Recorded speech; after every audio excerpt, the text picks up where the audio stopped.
যেন কবিগানের মধ্য দিয়ে আমরা সবাই সেই প্রেম সাগরে নিমজ্জিত হতে পারি, আমরা সেই আনন্দ রস আস্বাদন করতে পারি। আপনাদের কাছে এই প্রার্থনা রেখেই আজকের আলোচনা শুরু করছি। আপনারা আন্তর্জাতিক খ্যাতি সম্পন্ন কবি অসীমবাবুর মুখেই শুনতে পেয়েছেন আজকের আলোচনার বিষয়বস্তু। আমি মানবিকভাবে নিশিকান্ত সরকার, কিন্তু এখন থেকে আমার এই নামটা থাকবে না।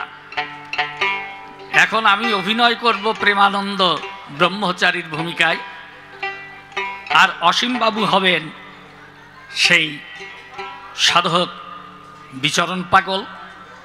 আমি প্রথমেই বিচরণ পাগলের শ্রীপাদ পদ্মে আমার ভক্তিপূর্ণ প্রণাম অর্পণ করছি।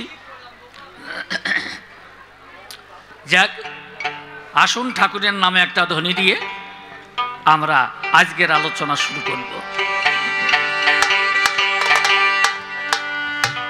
জয় জয় হরিচাঁদ গুরুচাঁদ তার প্রেমানন্দে হরি হরি বল রাধা কৃষ্ণ প্রেমানন্দে হরি হরি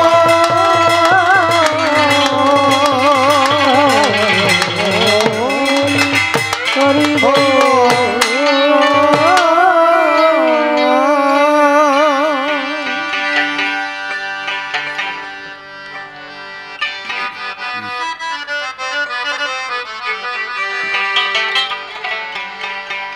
আমি বুঝতে নারী দয়াল তোমারে কেমন খেলা, আমি বুঝতে নারী দয়াল তোমারে কেমন খেলা, বুঝতে নারী দয়াল তোমারে কেমন খেলা।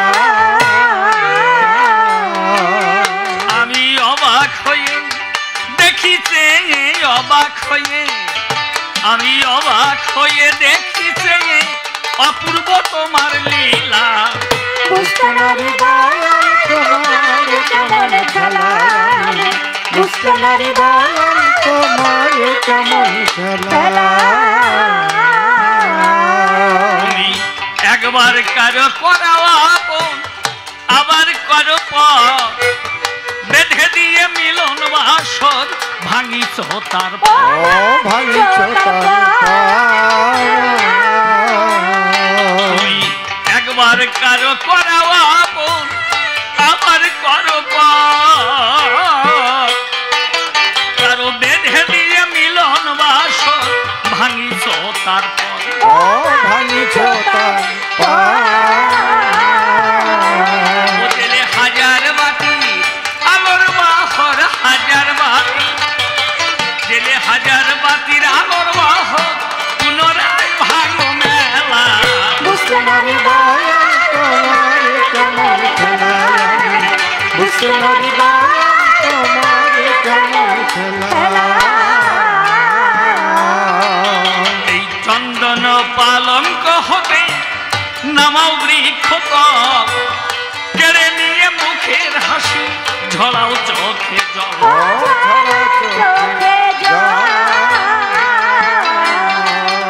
এই চন্দন পালঙ্ক হতে নামাও বৃক্ষ কেড়ে নিয়ে মুখের হাসি ঝরাও চোখে জল।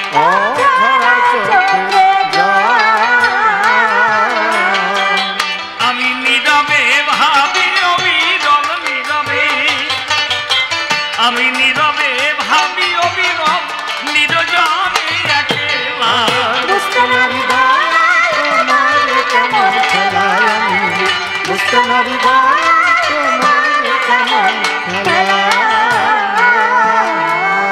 অধম নিশি বলে কাদাও যত তাতে দুঃখ নাই, যেরূপ ফলে লাগে ভালো আমায় করো তাই, আমায় করো নিশি বলে কাদাও যত তাতে দুঃখ নাই, তোমার যেরূপ ফলে লাগে ভালো আমায় করো তাই, আমায় করো তাই। শুধু প্রতিক্ষণে তোমার চাই প্রতিক্ষণে, আমি প্রতিক্ষণে তোমারে চাই, পাই যেন শেষের বেলা।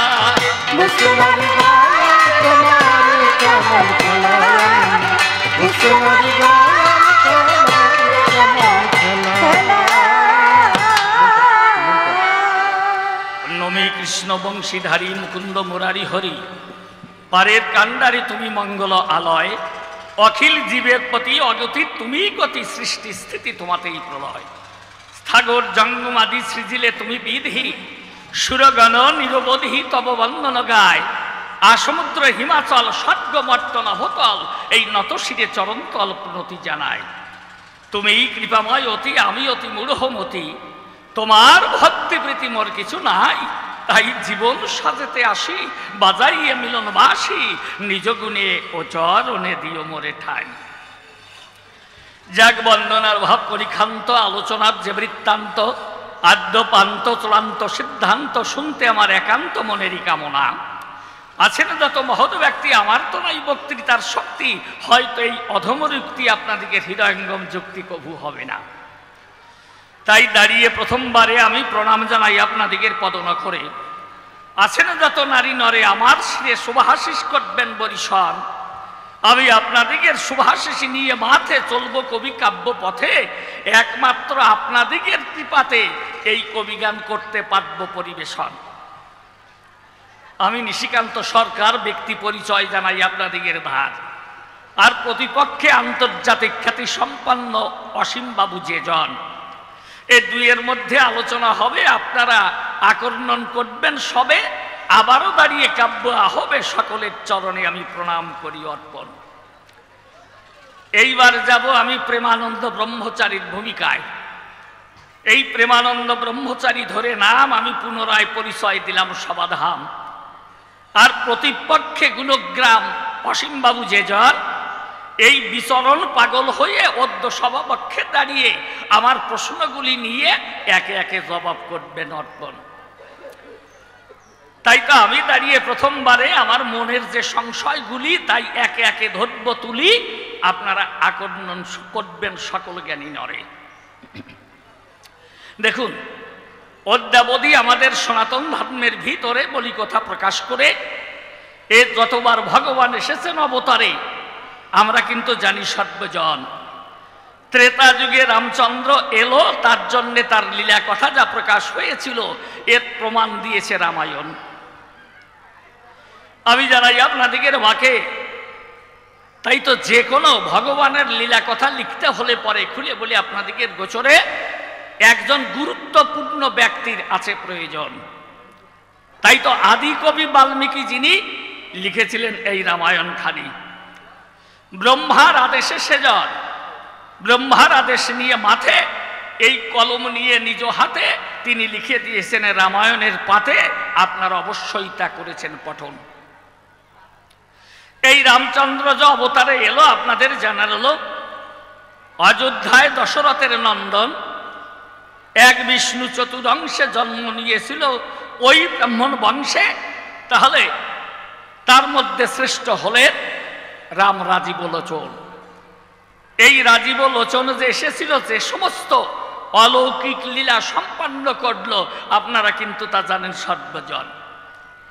একেবারে এই কৈশোর বয়সে খুলে বলি আপনাদের পাশে দেখেছেন বিশ্বামিত্র মুনি কিন্তু এদের দুই ভাইকে করিয়া ধারণ যখন বনের মধ্যে নিল, আপনাদের জানার হলো এটা কিন্তু প্রমাণ দিয়েছে রামায়ণ। কেননা মুনি ঋষিরা যজ্ঞ করে জানেন, যত জ্ঞানী নরে আর যত দত্ত কিংবা রাক্ষসাদি এরা এসে কিন্তু ওই যজ্ঞ নষ্ট করে। যতবার করে আয়োজন সবকিছু ধ্বংস করে এরা লণ্ডভণ্ড করে চরাচরে, সকলে গিয়ে তখন এই মুনির গোচরে করল নিবেদন। তাই তো মুনিবর অযোধ্যায় এলো, তখন দশরথ গুরু জ্ঞানে খুলে বলি সবার সন্নিধানে পাদ্য অর্ঘ্য দিয়ে তার শ্রীচরণে গুরুকে করে নিল বরণ। তখন ওই মুনি ডাক দিয়ে বলে, কথা লও, তোমার এই রাম লক্ষণকে আমার হাতে দাও। আমার তোমার এই রাম লক্ষণ এই সন্তান দুইজন মনে আছে, ভাবো আমি তাদের নিয়ে ওই বন মধ্যে যাব। কেননা যত মুনি ঋষি বনের তারা করে যজ্ঞের আয়োজন, খুলে বলি তোমার সাক্ষাতে তখন এই পিশাচের তাড়নাতে, রাক্ষসাদির তাড়নাতে ওই যজ্ঞ হয় না সমাপন। সেই রাম লক্ষ্মণকে নিয়ে গেল, আপনাদের জানার হলো কিশোর বয়সেই কিন্তু এই তারকা রাক্ষসীকে করেছিলেন নিধন। তাহলে দেখেছেন এত বড় বিশাল রাক্ষসীকে নিধন করে বলি আপনাদিকের গোচরে কৈশোর বয়সে সেই দুইজন, সেই রামচন্দ্র যেজন ছিল তার এই লীলা কথা ব্যক্ত হলো। এটা রামায়ণে পাওয়া গেল, লিখেছেন কে? আদিকবি বাল্মীকি মুনি যেজন, আর স্বয়ং ব্রহ্মার আদেশ শিরে ধরে তিনি এই রামায়ণে লিপিবদ্ধ করে। এত বড় শক্তি ছিল তার ভিতরে। দেখেন না, এই যে সীতা দেবী ছিলেন যেজন, সীতা দেবীকে হরণ করে যখন রাবণ রাজা নিয়ে গেল লঙ্কাপুরে, লঙ্কার রাজা দশানন বিরাট শক্তিশালী। আমি আপনাদের কাছে বলি, ওই সীতাকে করেছিল হরণ। আপনাদের আছে জানা, এই রামচন্দ্রের কিন্তু তখন সৈন্যাদি বা অস্ত্রপাতি কোনো কিছু এই বনের মধ্যে ছিল না। পিতৃসত্য পালনের তরে বনবাসে করেছিল গমন। রামচন্দ্র পিতৃসত্য পালনের তরে 14 বৎসর বনবাসে গমন করে। সঙ্গে সীতা দেবী তার সঙ্গ ধরে। এরপরে ছিল ভাই লক্ষণ। এই কয়জনই বন মধ্যে গেল। আপনাদের কাছে বলা ভালো, দেখেন না ওইখানে কিন্তু একা পেয়ে ওই রাবণ ছদ্মবেশে এসে বলি আপনাদের পাশে সীতাকে হরণ করে নিয়ে গেল। আমি জানাই আপনাদের গোচরে রামচন্দ্র সেই এত বড় শক্তিশালী রাবণকে নিধন করে ওই সীতাকে করল উদ্ধারণ। আর কি দেব পরিচয়? এই যে অবতারে যখন হরিচাঁদ ঠাকুর হলেন উদয়, আপনারা জানেন সর্বজন, আগেই চরণ ধরে করি মানা, আমার কথায় কিন্তু কেউ ভুল বুঝবেন না, কেননা এটা তো কবিগানের আলোচনা। আমি যদি আঘাত না করি কখন, যেমন স্বর্ণে আঘাত না দিলে পরে কোনো অলংকার তৈরি হয় না চরাচরে। এই জন্য আমি প্রশ্নকর্তা আসরে যদি প্রশ্নবান না করি নিক্ষেপণ, খুলে বলি সবার সাক্ষাৎ, যদি এই বিচরণ পাগলকে না দেই এক আঘাত, তাহলে কিন্তু প্রেমালঙ্কার তৈরি হবে না কখন। তাহলে হরিচাঁদ ঠাকুর জগতে এলো, আপনাদের কিন্তু সকলেই জানা ছিল। দেখেন না, এই জমিদাররা তার সকল করেছে হরণ। জমিদারের অত্যাচারে খুলে বলি আপনাদের ধারে সাপলি নগরী দিয়ে ছেড়ে প্রথমে তো মামা বাড়ি করলেন কালজপন, এরপরে ওড়াকালি এলো, আপনাদের সকলেরই জানা ছিল। এইখানে কিন্তু হরিচাঁদ ঠাকুর দিলেন দর্শন। তাহলে রামচন্দ্র বনচারী হইয়ে সত্য কথা বুঝাই কয়ে বনবাসে গিয়ে পিতৃসত্য করতে পালন 14 বৎসরের হলো বনবাস। আমি আপনাদের কাছে করি প্রকাশ, তবুও রাবণকে করেছিল নিধন। আর যদি এ হল লীলা করে খুলে বলে আপনাদের গোচরে, আর হরিচাঁদ ঠাকুর যদি এলো অবতারে, কেননা তারক গোসাই কলম ধরে তারে পূর্ণানন্দ পূর্ণ ভগবান বলে আখ্যা দিয়েছে। তখন হরিলীলামৃতের পাতায় উনি দিলেন পরিচয়। তাহলে পূর্ণ ব্রহ্ম পূর্ণানন্দ যে নন্দের নন্দন, সেই তো শশীর নন্দন হয়ে এলো। ওইখানে তারক গোসাই লিখে দিল। এরপরে সেই শশীর নন্দন ঈশান কোণে পুনরায় হরিচাঁদ ঠাকুর হয়ে করলেন অবতরণ। তা এই যদি হয়, আমি নিবেদন করি আমার বিচরণ পাগলের পায়, এই আমি প্রথম প্রশ্ন করি নিবেদন, বাবা বলো দেখি আমার ধারে যতবার ভগবান এসেছেন অবতারে, এত লীলা সম্পন্ন করে এবং ষড়ৈশ্বর্যপূর্ণ হলো সেই ঈশ্বর যেজন, তিনি এসে অবতারে খুলে বলি আপনাদের গোচরে দেখেন না কত লীলা করলেন পরিবেশন। খুলে বলি আপনাদের ঠাই, এইখানে তো সেই শক্তি তো হরিচাঁদ ঠাকুরের মধ্যে নাই, সবাই তো তাই করে দর্শন। তাহলে কি করে হরিচাঁদ ঠাকুর সেই পূর্ণ ব্রহ্ম ভগবান হলো?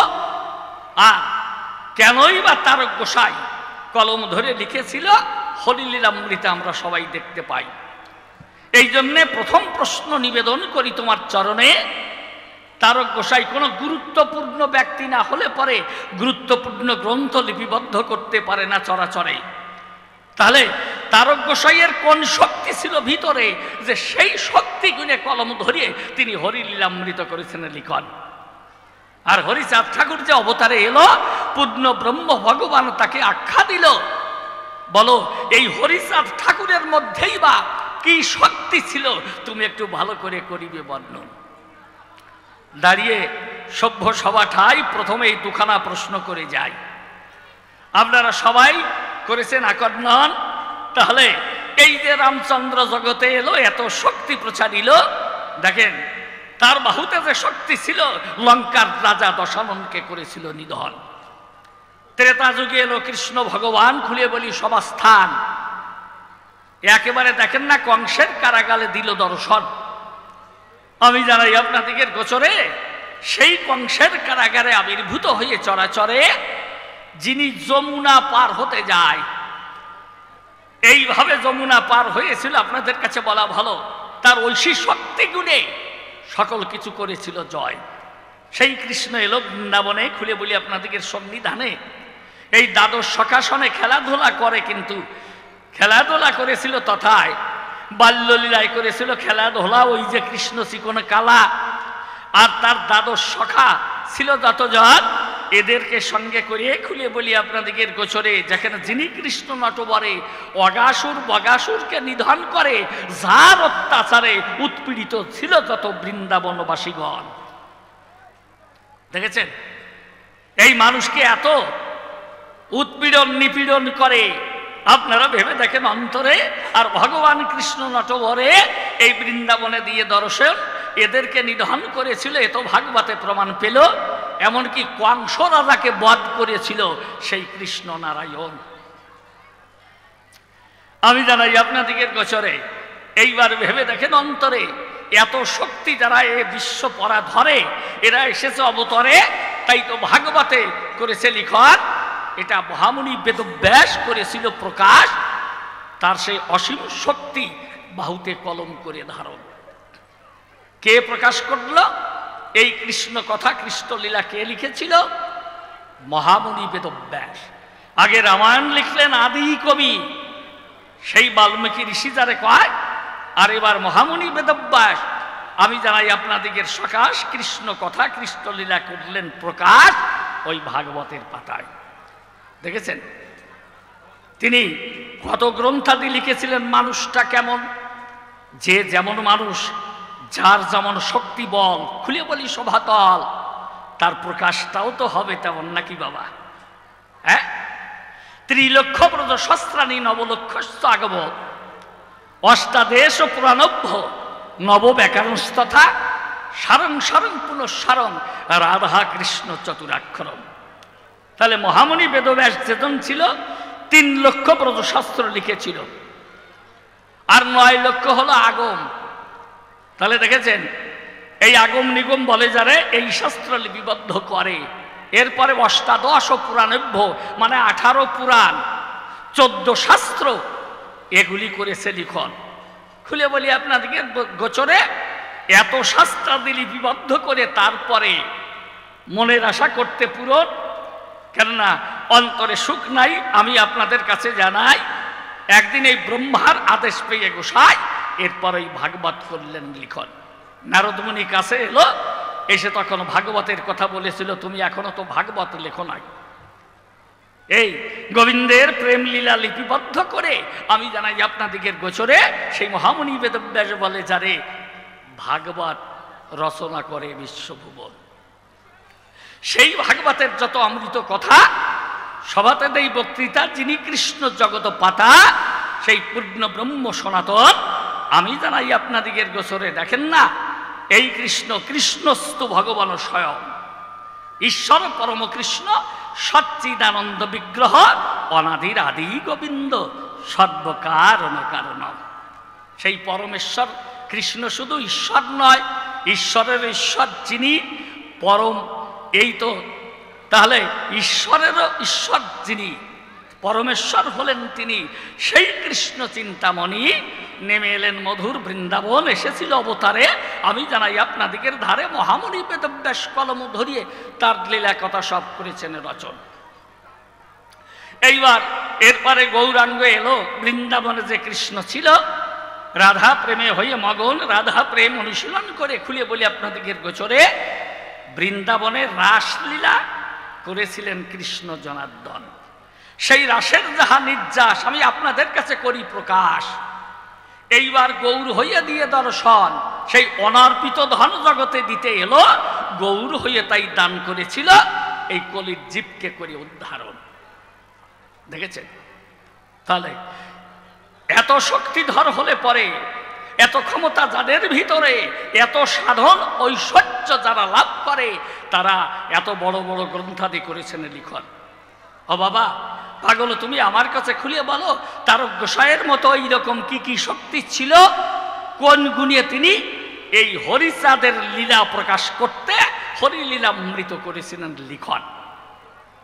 আর এমন কি শক্তি ছিল ওই হরিচাঁদের ভিতরে, যাকে পূর্ণ ব্রহ্ম ভগবান বলে ব্যাখ্যা করে। এই দ্বিতীয়বারে আমি তোমার কাছে করি জিজ্ঞাসা। তাহলে দুইখানা প্রশ্ন আমার হয়ে গেল। এইবার আর একটা প্রশ্ন লিখেছি, বলা ভালো। দেখেন না, এই ওড়াকানি যে হরিচাঁদ ঠাকুর এলো, ওনার দল হলো পাগলের দল। খুলে বলি সভা, তাহলে রাগ করবেন না কোনো জন। ইতিপূর্বে কিন্তু এইরকম কোন পাগল তত্ত্ব নাই যা গুরুচাঁদের দরবারে সে দেখতে পাই। হরিচাঁদের যে ভক্ত সবাই, এই পাগল তত্ত্বটা তুমি ভেলে করে করিবে বর্ণন, কেননা তুমি হলে পাগল বিচরণ। এই জন্য তোমায় করি, তোমার কাছে করি জিজ্ঞাসা। এই পাগল তত্ত্ব আজ আমি তোমার কাছে শুনে নিতে চাই। আর দেখেন না, এর আগে ছিল কৃষ্ণ ভক্ত, রাম ভক্ত, কৃষ্ণ ভক্ত, গৌর ভক্ত। একটা নামের মধ্যেই মাধুর্যতা পায়, শুনলেই ভালো লাগে। দাঁড়িয়ে বলি আপনাদেরকে, পুরো ভাগে যদি বলে যে ওই যে একজন কৃষ্ণ ভক্ত দেখেছ গোসাই, ওই যে রাম ভক্ত বলে যারে, দেখেন না হনুমান,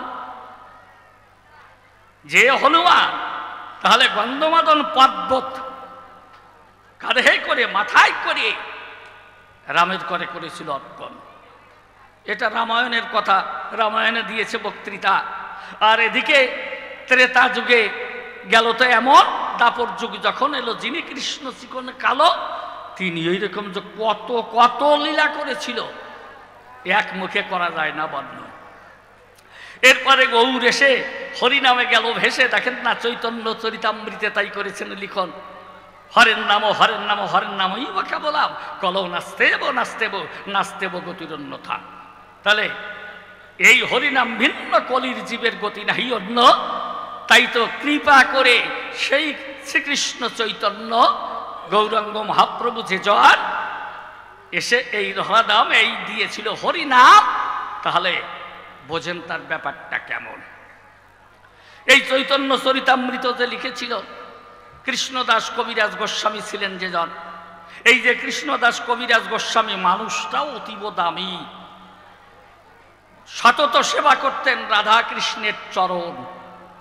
সেই রাধা গোবিন্দের প্রসাদী মালা আপনা আপনি এসে তখন ওই যে আমার ওই কৃষ্ণদাস কবিরাজের গলে পড়ল। তাহলে আপনাদের বুঝে নেওয়া ভালো তিনি বৈষ্ণবটা ছিলেন কেমন। বৈষ্ণব চূড়ামণি একজন, বৈষ্ণব সমাজে অতীব দামি। সত্য কথা বলি, আমি এই কৃষ্ণদাস কবিরাজ গোস্বামী তিনি চৈতন্য চরিতামৃত করেছিলেন লিখন। ও বাবা, তুমি একটু আজ আমার কাছে খুলে কও, এই সভার মধ্যে তুমি প্রমাণ দাও, তাহলে তারক গোসাই যেজন এমন কি শক্তি ছিল তার ভিতরে, যে যিনি হরিলীলামৃত লিপিবদ্ধ করে এই হরিচাঁদ ঠাকুরকে পূর্ণ ব্রহ্ম ভগবান বলে করেছেন বর্ণন।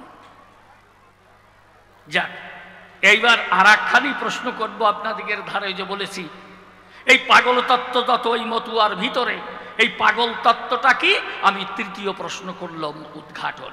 আরে মতুয়া কেন নামকরণ হলো? হরিচাঁদ ঠাকুর এসে এই মতুয়া সম্প্রদান সংগঠন করেছিল। তাহলে এদিকে হলো পাগল আর ওদিকে হলো মতুয়া। এই শব্দগুলোই একটু কেমন কেমন।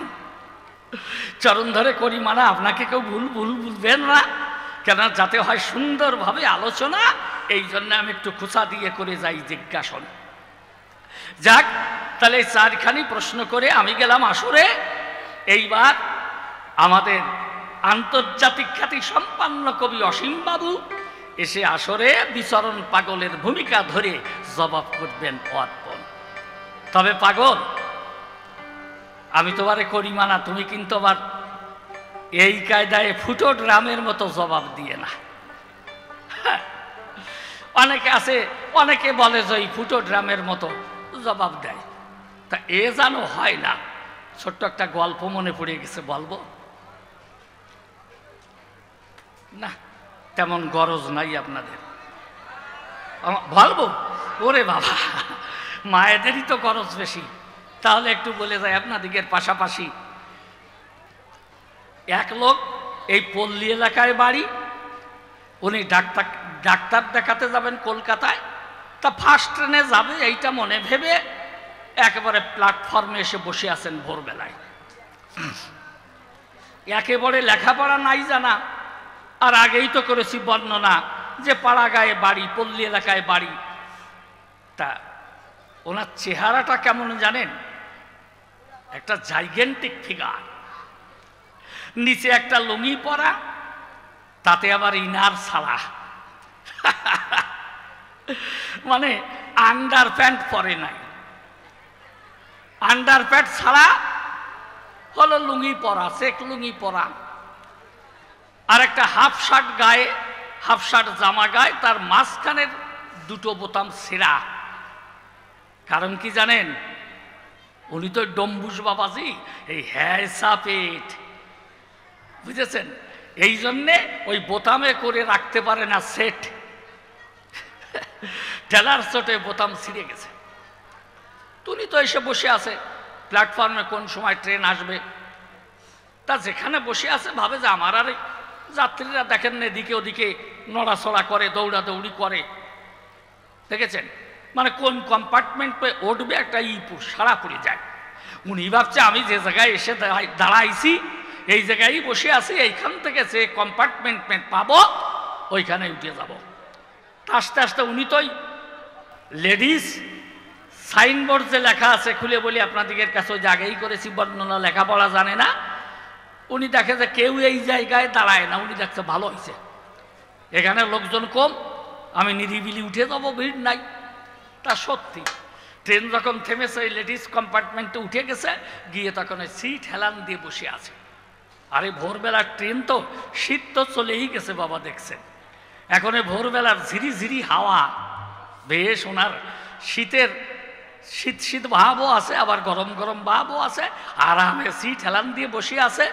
ওনার ঘুম এসে গেছে, নাক ডেকে ঘুমোচ্ছে। এরবারে যখন সামনের স্টেশনে গেছে, তিন ভদ্র মহিলা তখন ওই লেডিস কম্পার্টমেন্টে উঠতে গেছে। সে দেখে একজন জেন্টস বসে আছে, মানে একজন পুরুষ লোক বসে আছে। আর চেহারা দেখে ওরা তো প্রথম, ওই তিনজন মহিলা, তার একজন হলো বয়স্কা, আর দুইজন একেবারে নওলা যুবতী, নবীনা যুবতী যারে কয়। ওরা ওনাকে ওইভাবে ঘুমোতে দেখে ওরা ইশারা দিয়েছে চোখে চোখে। দেখেন না, মেয়েরা সাধারণত একটু কৌতূহলী হলে পরে একটু চোখ ইশারায় সব কয়, আর নিজেরা নিজেরা তো যখন ওইভাবে ইশারা দিয়েছে, ওই বয়স্কা মহিলা ঠিক পেয়েছে। উনি আবার ইশারা দিয়ে করেছে, মানা খবরদার, বাপ বয়সী লোক কিছু বলিস না, শোনে কাজ ছাপায়। ওরা দুইজন গিয়ে, ওই ভদ্র মহিলা গিয়ে সিটে বসছে, আর এই নওলা যুবতী যে দুইজন, ওরা দুইজন গিয়ে ওই লোকের দুই পাশে দাঁড়িয়েছে। একজন কানের কাছে মুখ নিয়ে কয়, ও দাদা, আপনার এই ড্রামটা কত নিয়েছে? ও চমকে উঠছে, কিরে এইরকম এক জল তরঙ্গের মতো রিমঝিম রিমঝিম শব্দ হয়ে গেল কি? সে দেখে দুই পাশে দুইজন। ভদ্রলোক ভাবে, ওরে বাবা, এ কি জমদূত করেছে আগমন? আবার করে বিবেচনা, জমদূত তো আর মহিলা না, লেডিস না। তারা তো পুরুষ, তাহলে এ হতে পারে না। এখন ভাবছে কি জানো বলেছিল, ড্রামটা কত নিয়েছে। তা উনি একবার সিটের উপরে তাকায়, একবার সিটের নিচে তাকায়, নিজের সিটের তলায় তাকায়, তা ভাবে কই ড্রাম কোন জায়গায়। ওই দুইজন বুঝেছে যে উনি তো বুঝতে পারে নাই।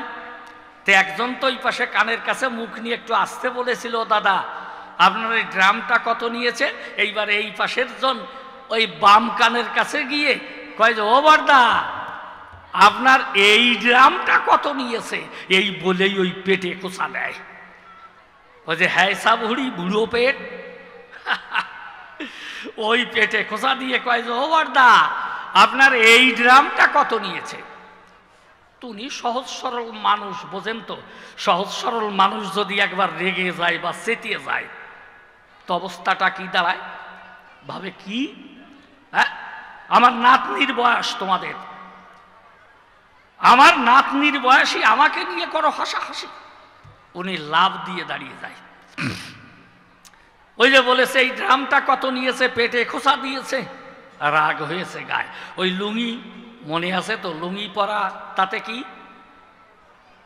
আন্ডার প্যান্ট ছাড়া। ওরা বলেছে এই ড্রামটা কত নিয়েছে, ও লুঙ্গির খোট নিচের থেকে উঁচু করিয়ে ধরিয়ে কয় যে এই নল সহ 14 টাকা। কাম সারা।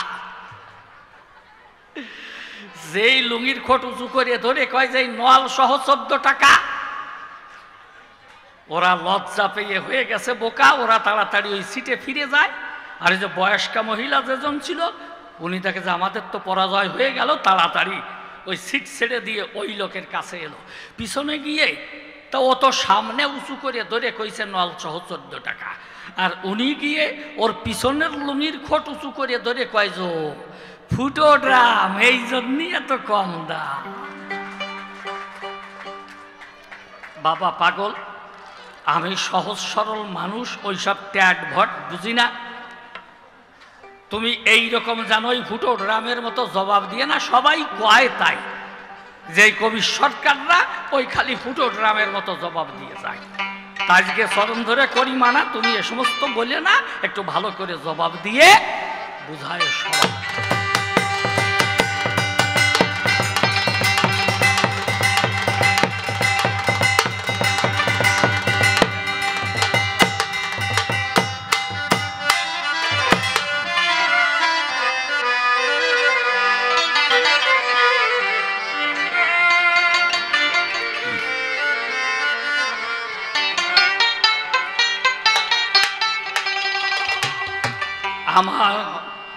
আমার ব্যথা ভরা প্রাণের কথা কেউ না শোনে যদি,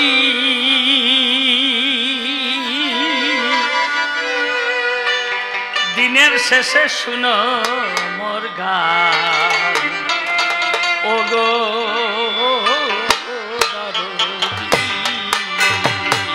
ব্যথা ভরা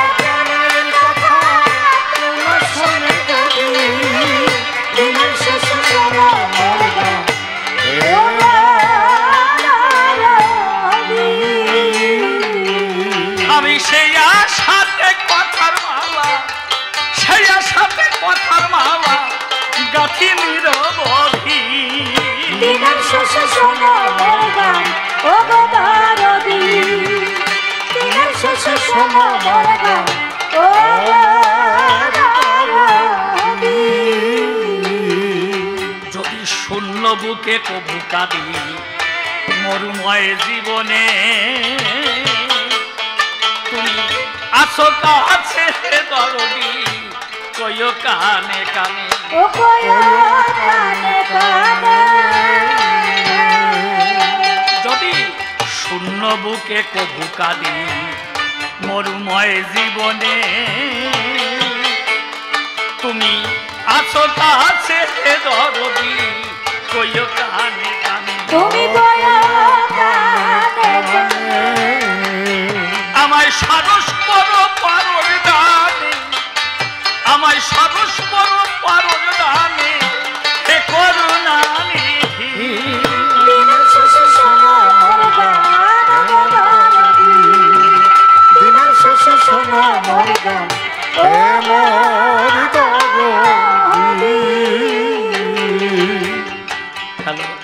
হ্যালো, একটু পরিবর্তন হয়ে গেল। যেদিন জীবন সন্ধ্যায় আসবে নামি,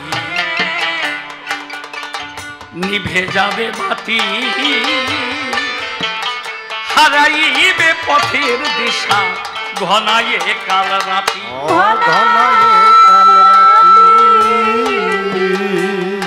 যেদিন জীবন সন্ধ্যা আসবে নামি, ওরে নিভে যাবে বাতি, হারাইবে পথের দিশা, ঘনায়ে কাল রাতি। ঘনায়ে কাল রাতি। তুমি আমায় ডেকে নিও সাথী, আমায় ডেকে নিও সাথী, সেই আশায় গুজবাদি।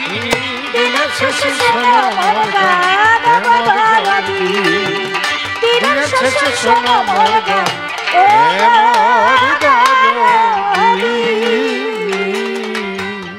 নিশি বলে তোমায় দেবা কিছু নয় বাকি,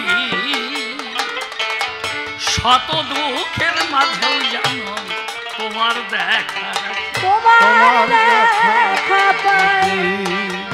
অধম নিশি বলে তোমায় দেবা আর আমার কিছু নাই, শত দুঃখের মাঝেও যেন তোমার দেখা পাই। তোমার দেখা পাই। তোমার নাম নিয়ে এই জীবন কাটাই, তোমার নাম নিয়ে এই জীবন কাটাই, হৃদয় বিনা সাধী। দিনের শেষে শোনো মোর গান, মোর দরদি, ব্যথা ভরা মনের কথা কেউ না শোনে যদি। দিনের শেষে শোনো মোর গান,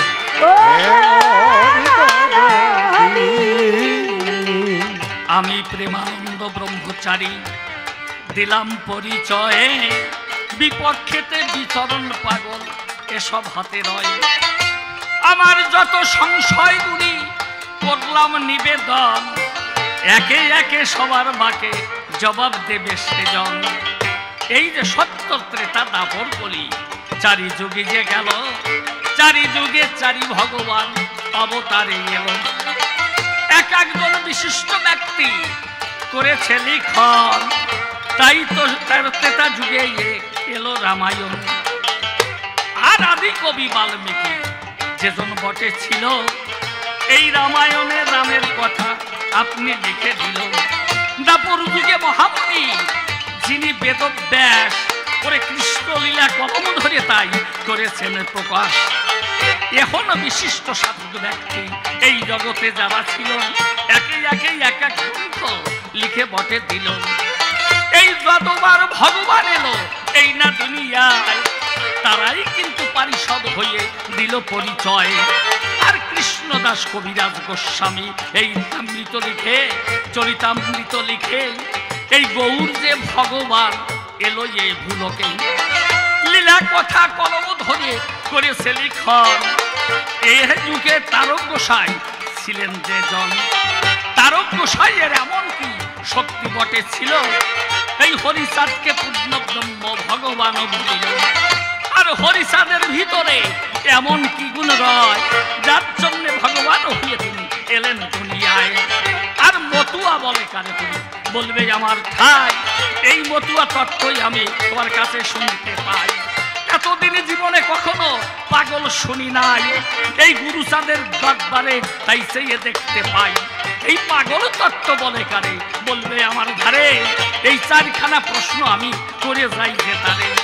এক এক করে চারখানা প্রশ্ন করলাম নিবেদন, তোমার কাছে রইল আমার প্রাণের নিবেদন।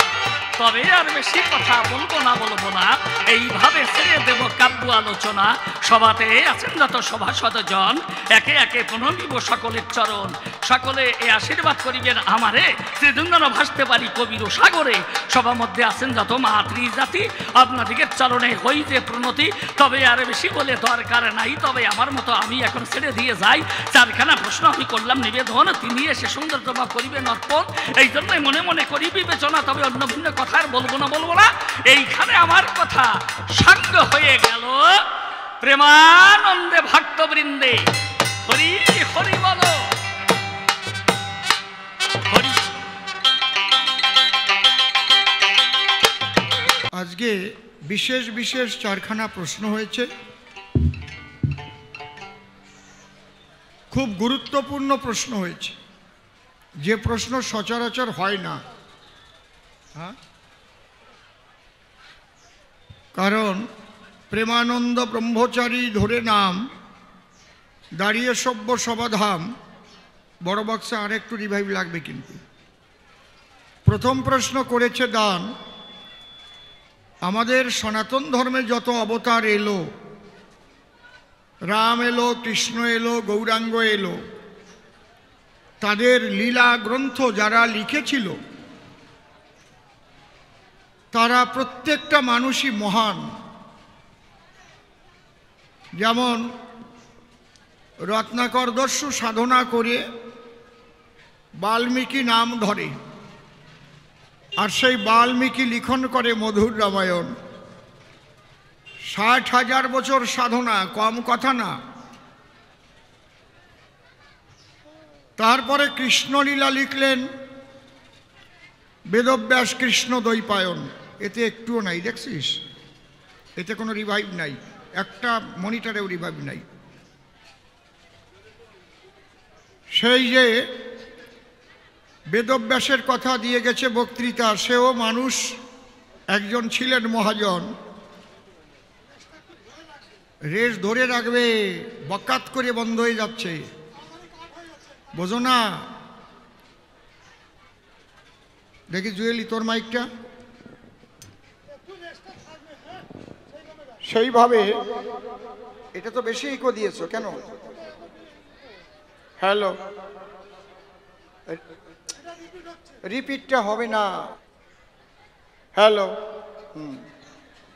এটা মনিটর নেই। হ্যালো হ্যালো, মাইক টেস্টিং, এখনো রিভাইভ আছে, রিভাইভ কমাও। একটা সুন্দর পরিবেশ না হলে আমি গান গাইব কি করে? এই তো বিপদে পড়ে গেলাম আমি।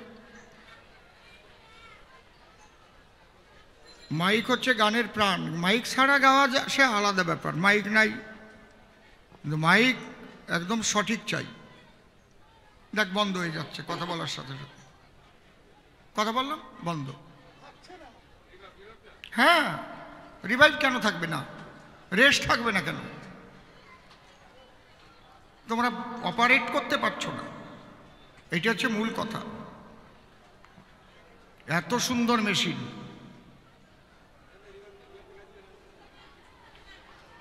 বলে গেছে বড় বড় মহামানব যারা ভগবানের লীলা গ্রন্থ লিখেছে, তাদের দ্বারা লেখনই যে হয় আমরা তা বিশ্বাস করি। কিন্তু এই যে ওরাকান্ডির শ্রীহরি, তার লীলা যে লিখলো তারকচাঁদ কলম ধরি, তিনি কেমন মানুষ ছিলেন যে তার লেখা আমরা বিশ্বাস করি? সেই মানুষটা কেমন? এরকম প্রশ্ন এখনো আমি শুনি নাই। তুমি আমার কথা লবা, একটু ভালো করে বুঝিয়ে দেবা যে যে মানুষটা কেটে কেটে মাছ বিক্রি করতো তার নাম তারক কারাল ছিল, ঠিক তো নাকি? কি গোসাইরা? সেই তারক কারাল লিখে দিল, আর হরিচাঁদ ঠাকুর ভগবান হয়ে গেল। এবং হরিচাঁদ ঠাকুরের ভগবান হওয়ার মতো কি গুণই বা ছিল? কৃষ্ণ সে বাল্যকাল থেকে কত লীলা দেখালো, ওরে বাবা রে বাবা। গৌরাঙ্গ মহাপ্রভু কত লীলা বিলাস করলো। তাহলে হরিচাঁদের মধ্যে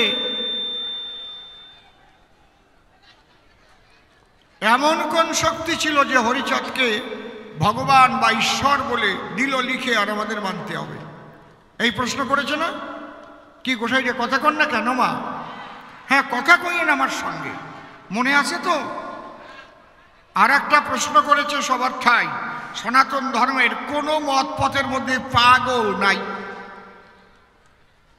আর এমন একটা মতপথ তৈরি হলো, তার মতের নাম আবার মতুয়া দিল। শুনতে কি শোনা যায় ভালো? তোমরা কারা? আমরা মতুয়ারা।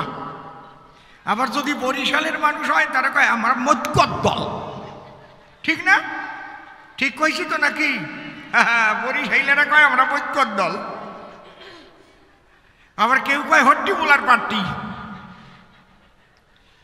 তাহলে এই মতুয়াই বা ব্যাপারটা কি, আর এই পাগল তত্ত্বই বা কি? দেখেছেন, প্রশ্ন করেছে, কায়দা করে খুঁটিয়ে খুঁটিয়ে করেছে। তাহলে আগে আমি পাগল তত্ত্ব নিয়ে একটু আলোচনা করে নিই, আমার অশ্বিনী কর্তার একটা গান গেয়ে। হরিবল, হ্যালো হ্যালো হ্যালো, হরিবল হরিবল হরিবল হরিবল। পাগল দুইবার হয়, ভালো করে শুনে নিও। সে কৃষ্ণ ভক্ত হোক, হরি ভক্ত হোক, রাম ভক্ত হোক, কালী ভক্ত হোক, দুইবার পাগল হয়। একবার পাগল হয় তাকে পাবার জন্য।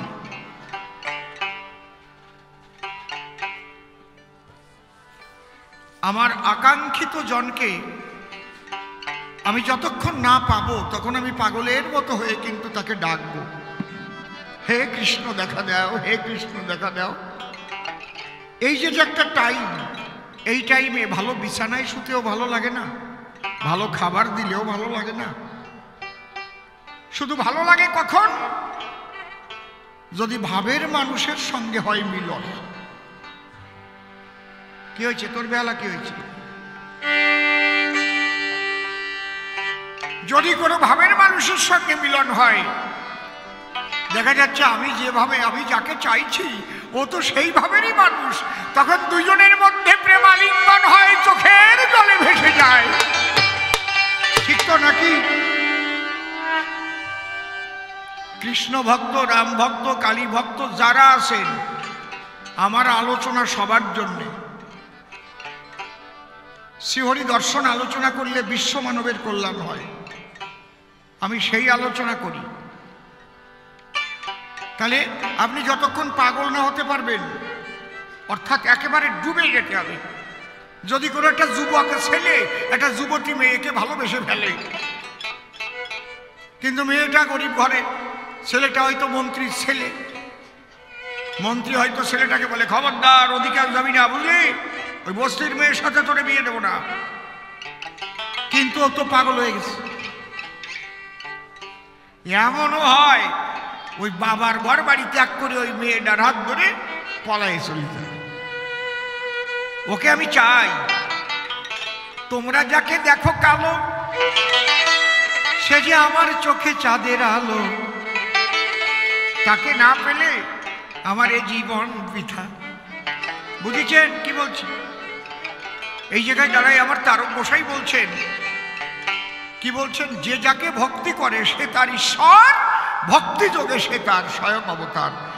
তুমি কারে ডাকো আমার তা দেখার দরকার নাই, সত্যি সত্যি তুমি তারে পাবার জন্য ডাকছো কিনা, পাগল হয়েছো কিনা, তোমার মধ্যে সেই প্রেম জাগ্রত হয়েছে কিনা, তাহলে তুমি আমার আপনজন। হরি বল, আমার কথা বোঝা যাচ্ছে? এই পাগল, এই পাগল এখানে দাঁড়াইয়ে আরেকবার পাগল হয় কখন? যখন তাকে পায়।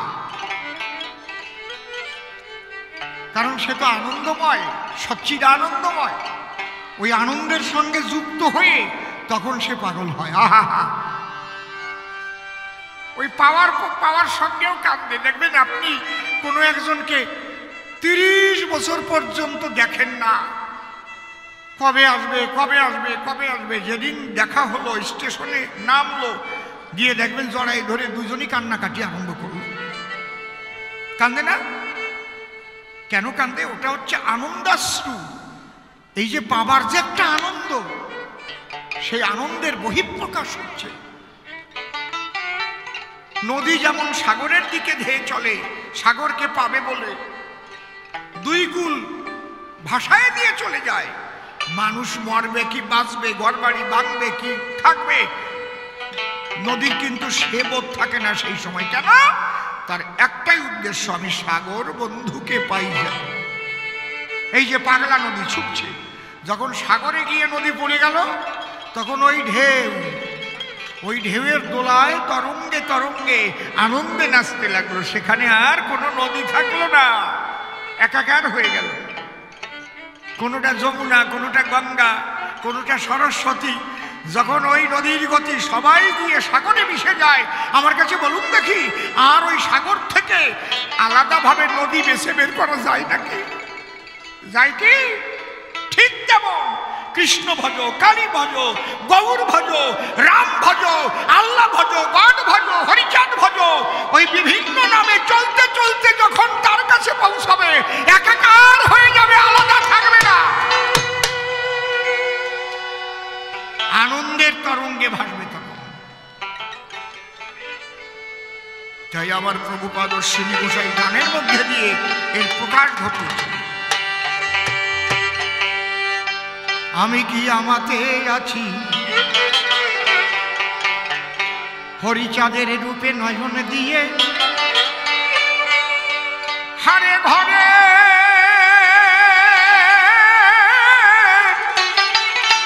ভাই বাহির হয়েছি। আমি কি আমাতে আছি হরিচাঁদের রূপে নয়ন দিয়ে, আরে ঘরের বাহির হয়েছি। আমার মন পোড়ায়া রোগ হয়েছে, আমার মন পোড়ায়া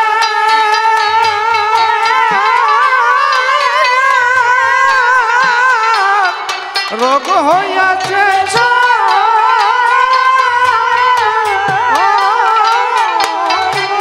সেই রোগে জ্বলে মরতেছি, আরে সেই রোগে জ্বলে মরতেছি। আমি আমাকে আছি হরিচাঁদের রূপে নয়ন দিয়ে, আরে ঘরের বাহির হয়েছি। কারো বাবা যদি বিদেশে যায়, অনেকে যায় না, দুবাই কাজ করতে যায়, হয়তো 4 বছর 5 বছরের ছেলে ফুপিয়ে ফুপিয়ে কাঁদছে। মা বলে, কান্দিস কেন? কান্দিস কেন? কি হয়? আমার পরাণ পড়তেছে। কার জন্য? আমার বাবার জন্য আমার পরাণ পড়তেছে। ওই বাবার জন্য কি তোমার পরাণ পড়ে? হরি বাবার জন্য কি তোমার পরাণ পড়ে? তোমার কি কৃষ্ণ বাবার জন্য পরাণ পড়ে? তোমার কি রাম বাবার জন্য পরাণ পড়ে? নিজের কাছে জিজ্ঞেস করে দেখো। না মানুষকে ভুলাবার জন্য সাধু সেজে চলো? আগে নিজেকে জিজ্ঞেস করো।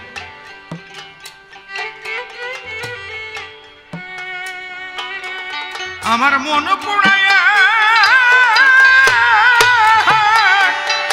রোগ হয়েছে, আমার মন পোড়ায়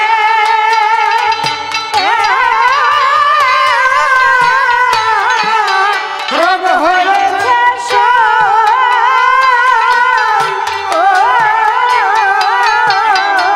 সেই রোগে জ্বলে মরতেছি, ওরে সেই রোগে জ্বলে মরতেছি। আমি আমাকে আছি হরিচাঁদের রূপে নয়ন দিয়ে, আরে ঘরের বাহির হয়েছি। এই যে অবস্থাটাকে পাগল বলে, এই একটা অবস্থা। আমি তারে কবে পাবো? কোথায় গিয়ে পাবো? তুমি কি বলতে পারো কিভাবে আমার হরিকে পাবো? তুমি কি বলতে পারো কিভাবে আমার কৃষ্ণকে পাবো? তখন সে খুঁজে বেড়ায় কার কাছে গিয়ে তার সন্ধান পাওয়া যায়।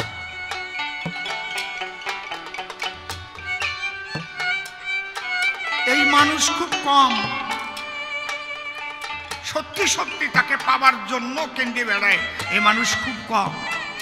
যে দেশে মোর মনের মানুষ, আমি সেই নদে যাব। বেশিরভাগ মানুষ হচ্ছে নিজেকে সমাজে প্রতিষ্ঠিত করার জন্য নিজে যা না তাই সেজে ঘোরে।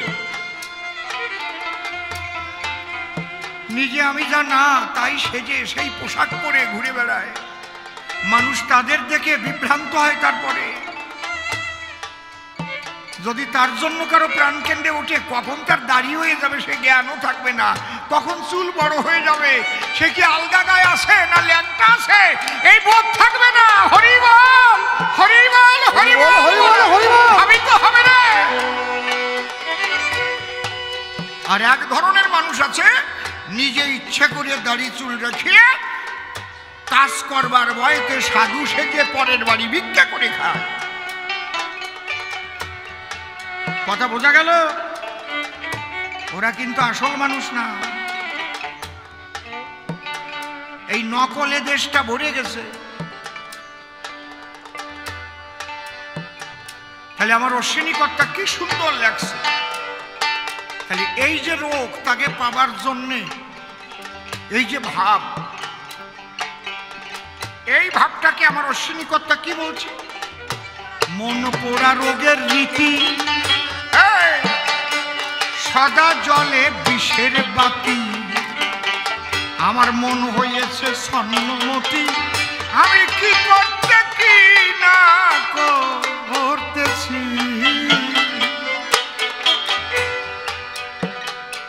মন পোড়া রোগের রীতি, মন পোড়া রোগের রীতি,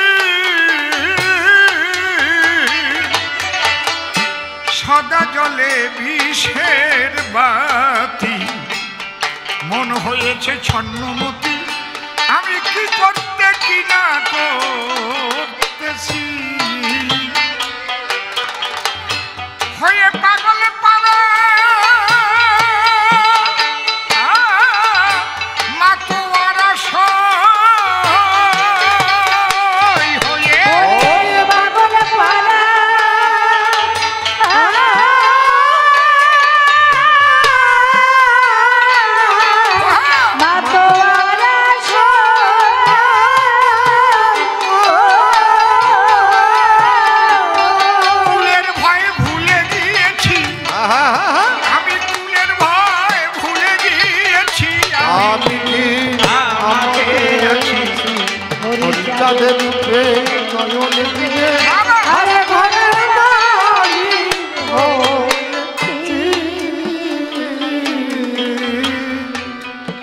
চারটে কুল পাই সনাতন ধর্মে। কি কি? ব্রাহ্মণ কুল, বৈশ্যকুল, ক্ষত্রিয় কুল, শূদ্রকুল। যদি কেউ সত্যি সত্যি ঈশ্বরকে পাবার আকাঙ্ক্ষায় পাগল হয়, তার আর কুলের পরিচয় থাকে না। আমি একটা কথা বলে যাচ্ছি আজকে, রেকর্ডিং করে সারা পৃথিবীতে ছড়িয়ে দাও।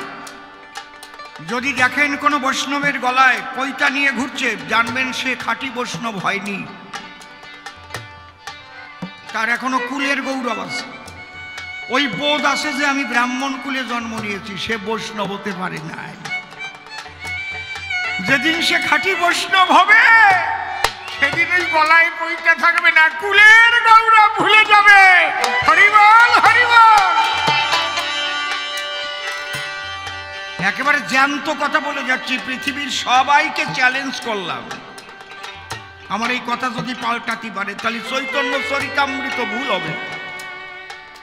উনি যেন জবাব দেয়, কারণ চৈতন্য চরিতামৃতে বলছে ত্রিনাদপি শুনিছেন তরুণীব সহিষ্ণু না অমানীন মানদান কীর্তনিয়া সদা। তিনি মহাবৈষ্ণব, যিনি সদা হরিনাম কীর্তন করবেন এবং তৃণের মতো স্বভাব নিয়ে চলবেন। তৃণাদপি শুনিছেন এবং বৃক্ষের মতো সহিষ্ণু হবেন, অমানিকেও মান দেবেন। যখনই আমি গলায় পৈতা নেব, আমার নাম কি? অসীমানন্দ চট্টোপাধ্যায়। আমি আর হাত দিতে পারবো না নমশূদ্রের পায়ে। কোনো জেলে, কোনো মুসি, আমি তার পায়ে হাত দিয়ে প্রণাম করতে পারবো? পারবো? তাহলে আমি বৈষ্ণব বললাম কি করে? কি আমার জীবনের একটা ঘটনা শুনে। আমি গান গাইতে গেছিলাম বর্ধমান, শিয়ালডাঙ্গা। ওই আশ্রমে গেলাম গান গাইতে। আশ্রমে গোসাই বেশ দেখতে টেকতে ভীষণ ভালো, যেমন চেহারা, আর দাদার সঙ্গে তিলক কাটা, কিন্তু গলায় এই টাইপের মোটা পৈতে, এই রকম মোটা পৈতে। যখন গেলাম উনি এলে আমি প্রণাম করলাম, উনি আমার আর প্রণাম করেন নাই। আমি জিজ্ঞেস করলাম, বাবা আপনি কি ব্রাহ্মণ না বৈষ্ণব? উনি একটু থতো মতো খেয়ে গেছে, বলছে আমি ব্রাহ্মণ কুলের বৈষ্ণব। আমি বললাম আমার জবাব তো হলো না। আমি এই জায়গায় যদি একটা বাটি দেখে বলি এটা সোনার বাটি না পাথরের বাটি, আপনি যদি জবাব দেন পাথরের সোনার বাটি হয়,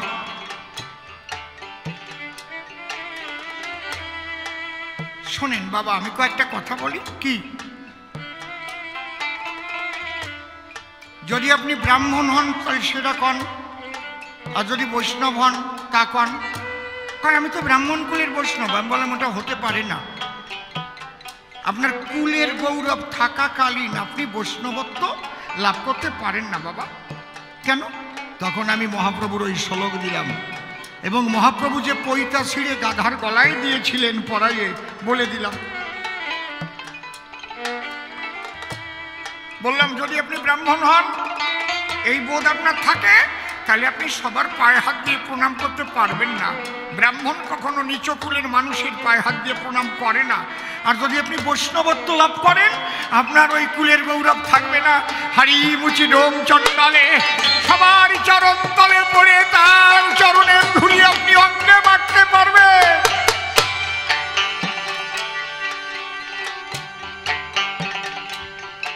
গোসাই ভোম ধরে গেছে,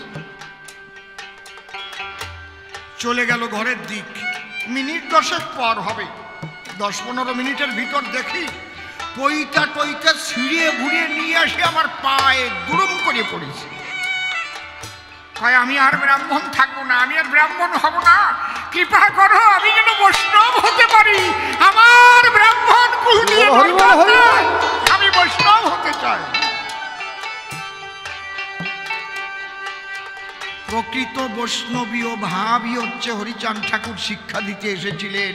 এই জন্যে তার ওই মতীয় পাগলরা ধুলোয় গড়ায়। গুরু শিষ্য জ্ঞান থাকে না, শিষ্য গুরুরে প্রণাম করে, আবার গুরু শিষ্যের চরণ ধরে গড়াগড়ি যায় ধুলার পরে। মহাবৈষ্ণব প্রকৃত ব্রজ প্রেমের প্রকাশ। এই যে তাকে পাবার জন্য যে পাগল হয়ে ছোটে, তাই আবার ওর শ্রীনিকর্তা গান গাইছে, এ বড় কঠিন ব্যারাম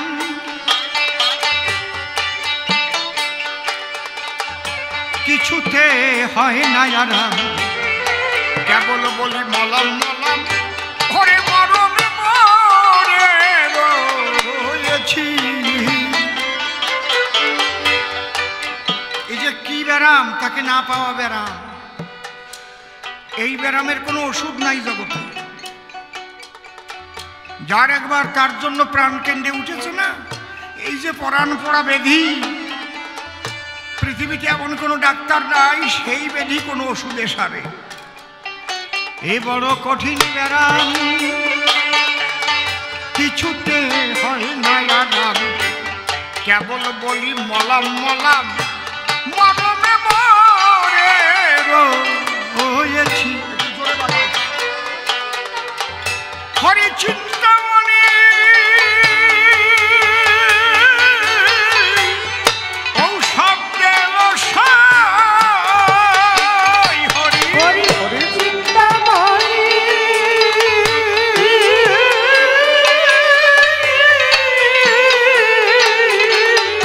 ঔষধ দিল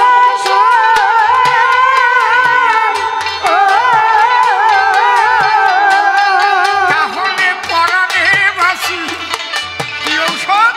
আমার হরি চিন্তামণি ঔষধ তোরা একবার এনে দে। আমি যদি আমার হরিকে পাই তাহলে এই ব্যাধি সারবে, তাহলে আর ছাড়ার উপায় নাই। কেমন? ও ও হরি চিন্তামণি সখী রে ঔষধ দেব সই হরি চিন্তামণি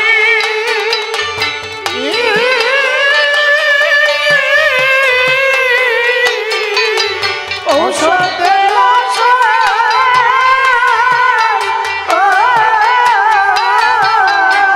তাহলে পরাণে বাঁচি হায় হরি বলে পরাণে বাঁচি আমি কি আমাকে আছি হরিচাঁদের রূপে নয়ন দিকে আরে ঘরের বাড়ি হয়েছি।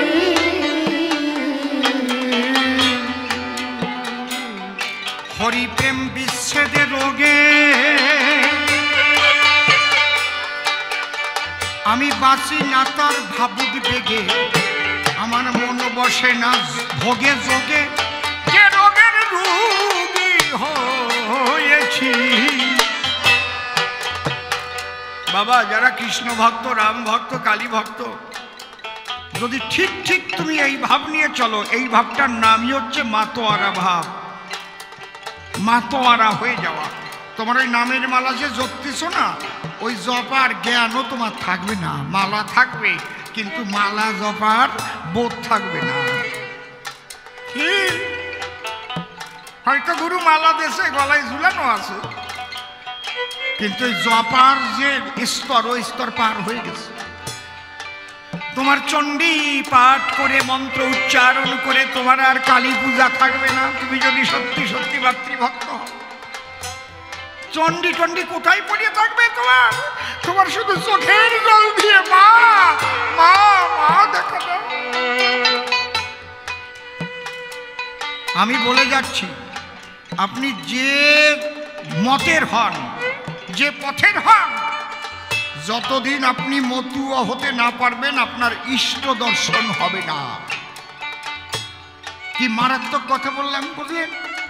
আপনি কৃষ্ণ ভক্ত আপনাকে মতুয়া হতে হবে। মতুয়া মানে কি কৃষ্ণ নামে মাতোয়ারা হয়ে যেতে হবে। ওই গুনিয়ে গুনিয়ে নাম করলেই হবে না। আপনি কালী ভক্ত মাতৃ নামে মাতোয়ারা হয়ে যেতে হবে। এই মাতোয়ারা শব্দ থেকে মতুয়া শব্দটা সৃষ্টি হয়েছে ভুলকে। এর আদি শব্দ হচ্ছে মাতোয়ারা তারপরে মাতোয়া মাতোয়া থেকে গালাগালি দিছিল মতুয়া বলি।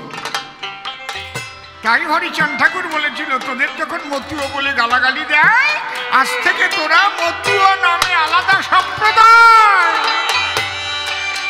যেমন বৈষ্ণব একটা সম্প্রদায় সৎসঙ্গী একটা সম্প্রদায় আছে না শ্রীগুরু সংঘ একটা সম্প্রদায় সবাই সনাতন ধর্মেরই। কারণ তোদের যখন গালাগালি দেয় কারণ ওরা বোঝে না বলে গালি দেয় কারণ ওরা জানে না যে এই মতুয়া না হলে মাতোয়ারা না হলে কখনো ঈশ্বরকে লাভ করা যায় না। যারা বোঝো না আমার কাছে প্রশ্ন করো যদি জবাব দিতে না পারি দুই কান কাটিয়ে দিও। আজে বাজে আলোচনা আমি করি না কখনো বিশ্ব মানবের কল্যাণ যাতে হয় সেই আলোচনা করি। তবে তোমার নামের মালা নিয়েছো তোমার জপতে জপতে অজপার ঘরে যেতে হবে। অভ্যাস না করলে প্রথমেই যেতে পারবা না। যেহেতু প্রথম তোমাকে বলেছে এত লক্ষ নাম জপা আর এই মতুয়াদের কোনো গুণাগুণি নাই। হরি বল হরি বল হরি বল হরি বল হরি হরি নামে মাতোয়ার হয়ে যাবে সহজে। আপনি জ্ঞানের দ্বারাই গুনছেন যখন আপনার মধ্যে সেই আকুতি মিনতি ভক্তি প্রেম জেগে যাবে আর গুণার জ্ঞান থাকবে না। এই জায়গায় দাঁড়াই অশ্বিনী গোসাই বলছে অজ্ঞান যাবে সজ্ঞান যাবে বাহ্য জ্ঞান তোর পরে রবে। এই দশা তোর যখন হবে তখন উড়বে চিদানন্দের নিশা। মিলাইয়ে না তোমরা জানো না মহানামব্রত ব্রহ্মচারী মহাবৈষ্ণব 2 বছর পাগল হয়েছিল। তখন থাকতো কোথায় লালগোলার পাশে একটা ঘরের ভিতরে ল্যাংটা অবস্থা, হা কৃষ্ণ, হা কৃষ্ণ। তার কোনো ভক্ত যে একটু খাবার দিত, ওই ল্যাংটা অবস্থায় হা কৃষ্ণ। ও না হলে হবে না, পাগল তোমার হতে হবে, মতুয়া তোমার হতে হবে। রামকৃষ্ণ ঠাকুর কালী ভক্ত, এক অক্ষর লেখাপড়া জানতো না, মতুয়া হয়েছিল। মা মা মা মা বলে ডাকিছিল, কোনোদিন চণ্ডী পাঠ করে কালী পূজা দেয়নি। মা মা বলে ভেসে চোখের জলে ওই মতুয়া হয়ে মা কালীর চরণ তলে যখন করেছিল আত্মনিবেদন, তখন ওই মৃন্ময়ী চিন্ময়ী হয়ে সন্তানের কাছে দেখা দিয়ে তার মনের ইচ্ছা করেছিল পূরণ। এর কয় মতুয়া। মতুয়া কি আলাদা ওই কয়জন নিয়ে মতুয়া নাকি? গালাগালি করেছিল বলে এখন মতুয়া হয়ে গেছি আমরা। বুঝতে পারছেন কি বলছি?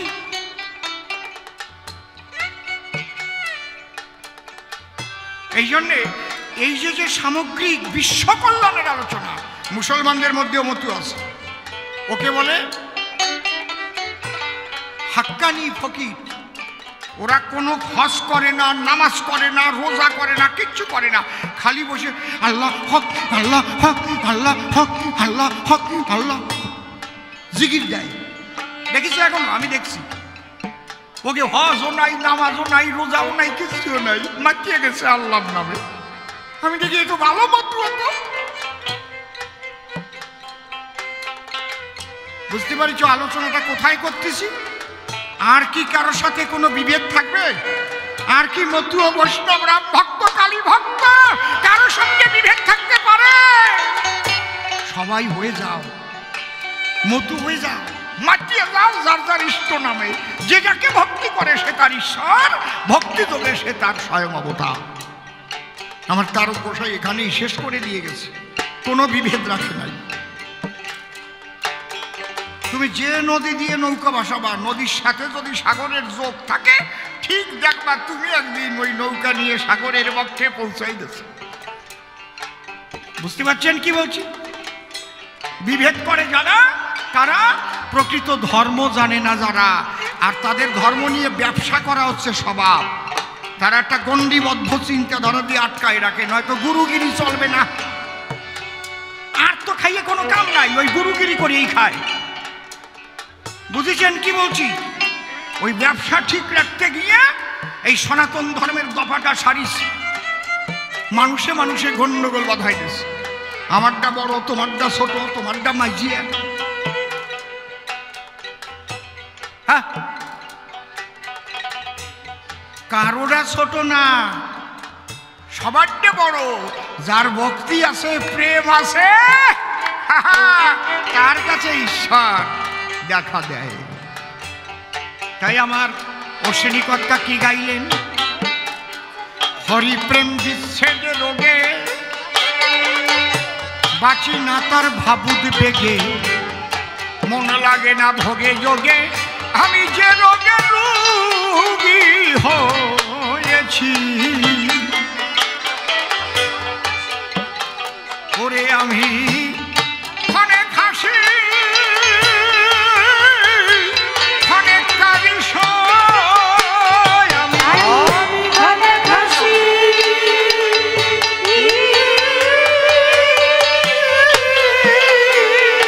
অনেক কাঁদি, অনেক কালি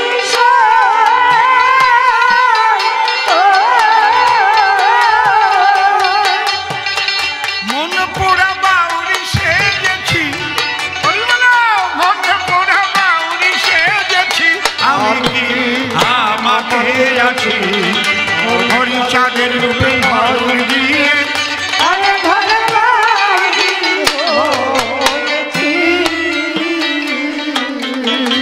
এর চাইতে ভালো করে আমি বুঝাতে পারবো না। একে বোঝে তো বুঝুক, না বোঝে মুখ বুঝুক।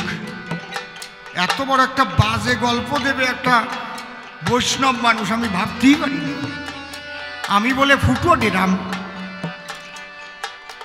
কি বিশ্রী গল্প রে!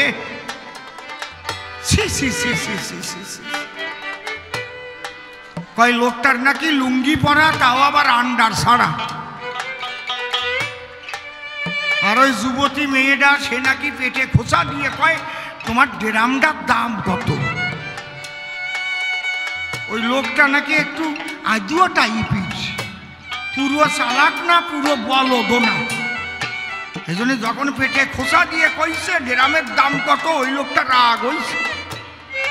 তখন নাকি সামনের থেকে লুঙ্গি উঁচু করে কয় এই নল সহ 14 টাকা।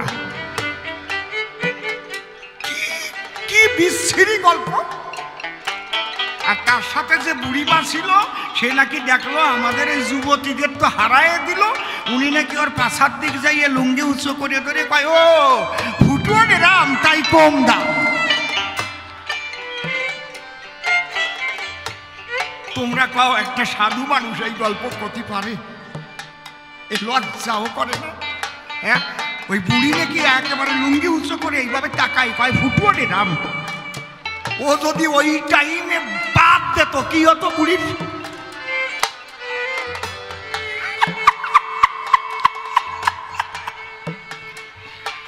আমার না এইসব বাজে কথা ভালো লাগে না, আমার লজ্জা করে কেমন। সত্যি ভাই, এই যে কি বিশ্রী কথা। ও বুড়িমা, তুমি কোন জায়গায় যাচ্ছ? তুমি কি আবার সেই ফুটো ড্রাম খুঁজতে যাচ্ছ নাকি? কি মাঝে মাঝে একটু রসের কথা কব নাকি? কব? ওরে বাবা রে বাবা, আপনারা মনে যেন ভাবিয়েন না যে আমার রস শুকিয়ে গেছে। খেজুর গাছ বুড়ো হলি রস আরো মিটি হয় বেশি, আর মোটা মোটা ফোটা কাটে পাটালি হয় সেই রকম। হরিবল কায়দা আছে। ভাবিও না যে আমি রস না দিয়ে চলে যাওয়া নেই। তবে আসল কথাগুলো বলতে হবে, তার মধ্যে আবার রস ঢালতে হবে, কি নয়তো বিশুদ্ধ শ্রোতারা ভাববে এ শুধু বাজে কথা কইয়ে গান গেয়ে বেড়ায়। ঠিক কিনা? একদম পরিষ্কার করে বুঝাই দেব। এই মো তুয়া আরো মানে আছে। মো মানে আমি, ম মানে আমি, তুয়া মানে তোমার। ব্রজ বলি মো মানে আমি, তুয়া মানে তোমার। হে প্রভু, আমি তোমার, আমি তোমার। শ্রীমতী রাধারানী বলেছিল আমি তোমার। ব্রজর সখীরা বলেছিল হে কৃষ্ণ আমি তোমার। এই ভাব হবে। তুমি যারে ভজন করো ভাববা আমি তোমার প্রভু, দেখা দাও দেখা দাও। একদম আপন করে নিতে হবে মনের থেকে। তুমি যদি সত্যি ভালোবাসো, আর তোমার পূজা পার্বণে বেদ বিধি লাগবে না। ভালোবাসার মানুষের সাথে কোনো বিধি থাকে নাকি? থাকে? আমি ভালোবাসি তাকে, আমি তারে কয়টার সময় জড়ায় ধরবো, কয়টার সময় চুম্বন করব, হ্যাঁ এটা কেউ লিখিয়ে বলতে পারে? বিধি লাগে কার? বাহ্যিক পূজা পার্বণ আছে যার, সে বিধি মার্গে থাকে। আর যদি কেউ ভালোবাসে তার ইষ্টকে, জল ভরা চোখে প্রেম ফুল দিয়ে তাকে যখন পূজা দেয়, বিধি মার্গ থাকে না তার, বিধি মার্গ হইয়া গেছে চলে।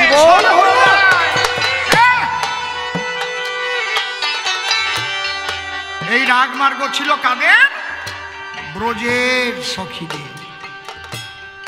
এই জন্য আমার তারক চাঁদ কলম দেশে কি মতুয়ার প্রেম ভক্তি অকামনা, তন্ত্র মন্ত্র নাহি জানে ব্রজ উপাসনা।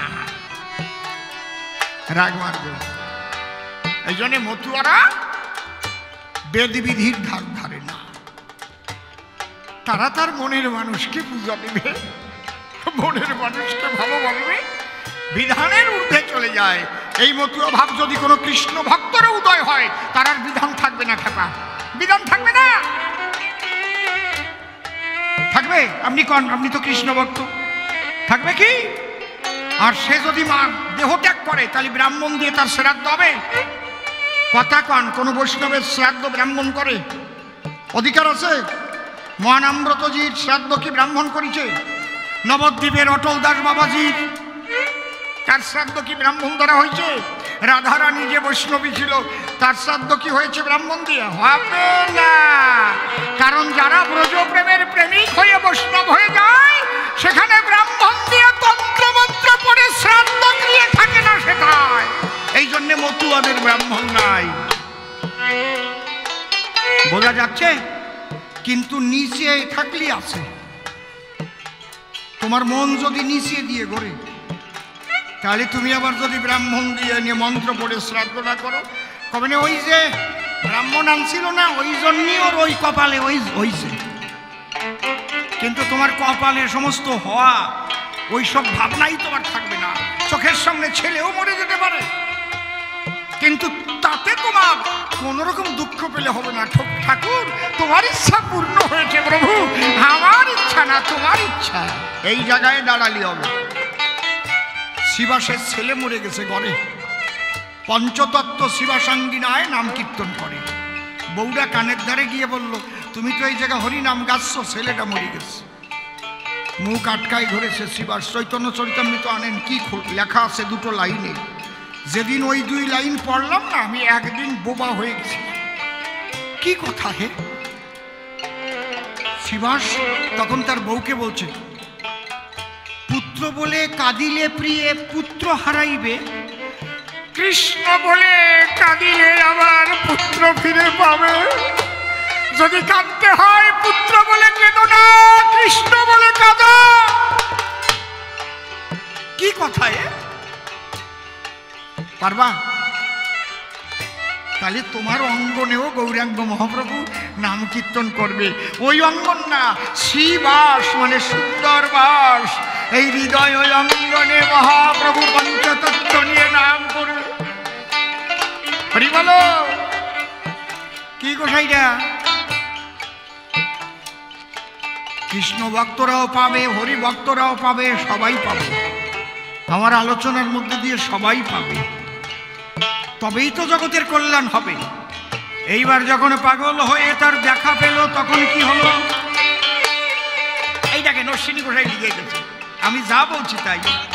লেগে সেই রূপের ছটা, খসে পড়ল পঞ্চকাটা, জাতকুলের পর দিয়ে বাটা, তরঙ্গে সাঁতার খেলতেছি। সখিরে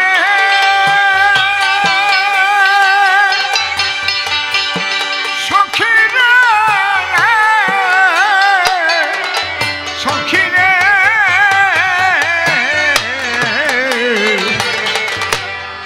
লেগে সেই রূপের ছটা, খসে পড়ল পঞ্চকাটা, জাতকুলের পর দিয়ে বাটা, তরঙ্গে সাঁতার খেলতেছি। এবার তাকে যখন পেয়ে গেল তখন কি আর কোনো নদী টদী থাকে না তো। আমি যেদিকে আবাস করে বন্ধ হয়ে যায়, যেদিকে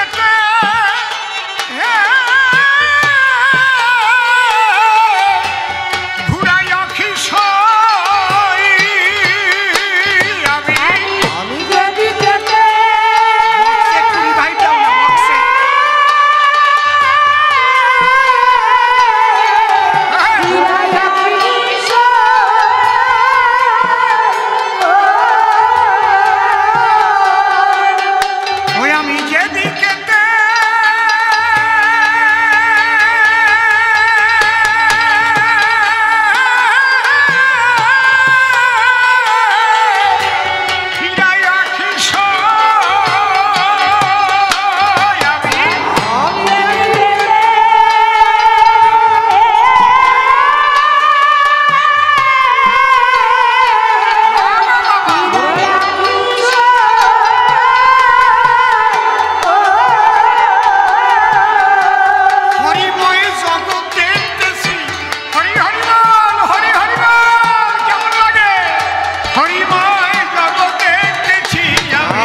কৃষ্ণময় জগৎ দেখবে, যে রাম ভক্ত হবে রামময় জগৎ দেখবে, যে কালী ভক্ত হবে কালীময় জগৎ দেখবে, যে হরি ভক্ত হবে সে হরিময় জগৎ দেখবে। শক্তি আর শক্তি আর বুঝেছ প্রেমানন্দ? পাগল কারে কয়? দুইবার পাগল হয়, পাবার জন্য একবার পাগল হয়, আর পেয়ে গিয়ে একবার পাগল হয়। তখন সেই শক্তির সঙ্গে যুক্ত হয় এই পাগলরা। তখন কি হয়? কমে গেছে। এই পাগলদের দ্বারা অসাধ্য সাধন হয়, যেটা বিজ্ঞানেও পারে না। মরা মানুষ বাঁচায় যায়, বন্ধা নারীর সন্তান বাক্য ব্রহ্মের দ্বারা হয়ে যায়, সব পারে, কিন্তু চুপ থাকে। বুঝতে পারছেন কি বলছি? কোথাও কোথাও সেই শক্তির বিকাশ, যেখানে ভক্তি আছে সেখানে শক্তির বিকাশ থাকে। তাই আমার অশ্বিনীকর্তা গান গাইলেন, তারক সান্তাই ডেকে বলে স্বামী মহানন্দের সঙ্গ নিয়ে তার এই দশা হয় কপালে, আমি সচক্ষে কত দেখেছি। এবার অশ্বিনী ওই রোগে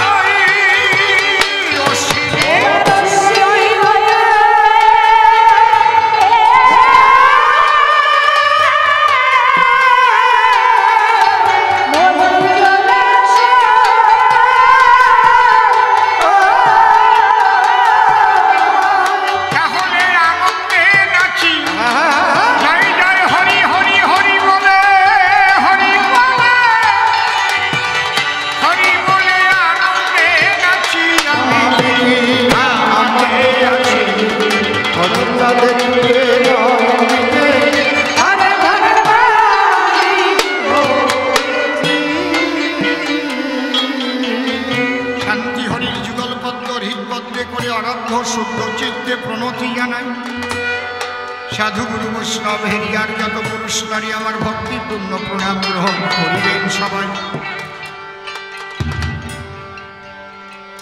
অন্ধকার এই আসরে প্রেমানন্দ নাম ধরে প্রশ্ন করে গিয়েছিল চারি খান। আমি প্রণামিয়া বিচরণের পায়ে দিয়েছি তার ভূমিকায়, প্রশ্নের জবাব দিতে দাঁড়াইয়েছি সভায়। পাগল তত্ত্ব বললাম খুলে, এই পাগল কারে বলে? আর মাতোয়ারা শব্দ থেকে মতুয়া শব্দ এলো, নামটা কিন্তু বড় নয়, ভাবের মূল্য বসুধায়। মতুয়া না হয়ে কে কৃষ্ণ পেল তাই আমারে বলো? যে যে নাম করে মতুয়া না হলে সে পায় না তারে। জ্ঞানের ঘরে থাকলে পরে কি ইষ্ট পাওয়া যায়? তাই হরি ভক্ত যারা মতুয়া হয়ে মাতাম দিয়ে তারা জ্ঞানাতীত হয়ে ভাব সমাধিতে পৌঁছায়।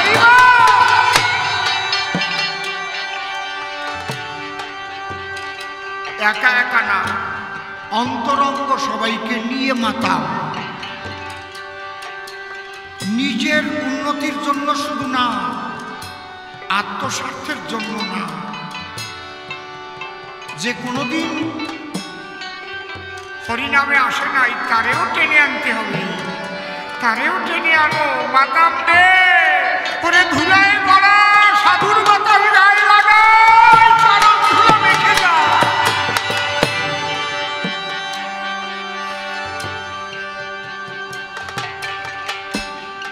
এই পাগল বা মতুয়া প্রথম কে ছিল?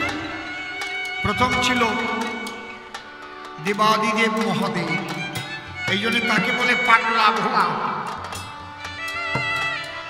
সোনার কাশি ত্যাগ করে মনপ্রাণ এক করে কাঁধে নিয়েছিল ভিক্ষার ঝোলা।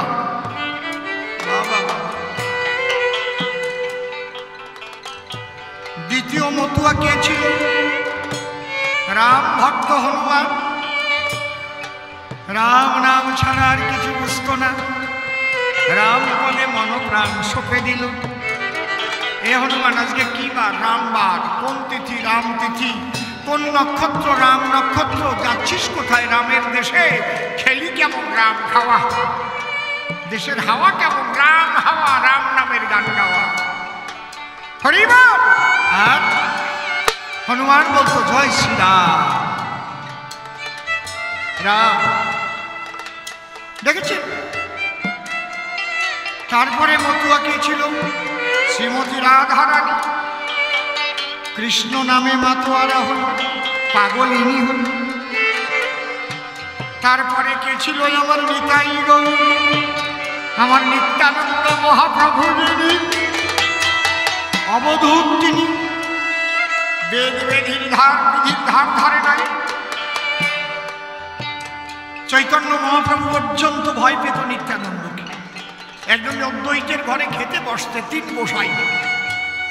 নিত্যানন্দ মহাপ্রভু, আমার গৌরাঙ্গ মহাপ্রভু, অদ্বৈত মহাপ্রভু। তো অদ্বৈতের মধ্যে একটু ব্রাহ্মণ ব্রাহ্মণ ভাব ছিল। তো যখন খাওয়া দাওয়ার মাঝখানে গেছে, ওই এটো ভাত নিতাই মাখাইয়ে খাইয়ে সারা ঘর ভরে ছিটাই গেছে। আর ওই মহাপ্রভু, অদ্বৈত মহাপ্রভুর থালায় এটো ভাত চলে গেছে। আর যে আসন ছিল ঠাকুরের আসন, তাতেও গেছে। অদ্বৈত মহাপ্রভু চমকে উঠেছে, নিতাই তুমি কি করলে? জাত মেরে দিলে, এটো ভাত সারা ঘর ছড়িয়ে দিলে, ঠাকুরের আসনে দিলে। নিতাই কয়, তোমার জাত মারার জন্য আজকে আমি আইছি। তোমার মধ্যে একটু জাত জাত ভাব ছিল, আজকে সেই নিয়ে মারিয়ে দিলাম। চৈতন্য চরিতামৃত পড়ে দেখো। আমি বানায় বানায় একটা কথাও কই। এই জায়গায় কয়জন বৈষ্ণবরা যেতে পারে? কয়জন মতুয়ারাই বা সেই জায়গায় যেতে পারে? কিন্তু পারে না বলে অবহেলা করা যাবে না। পারে, আনো কাছে আনো।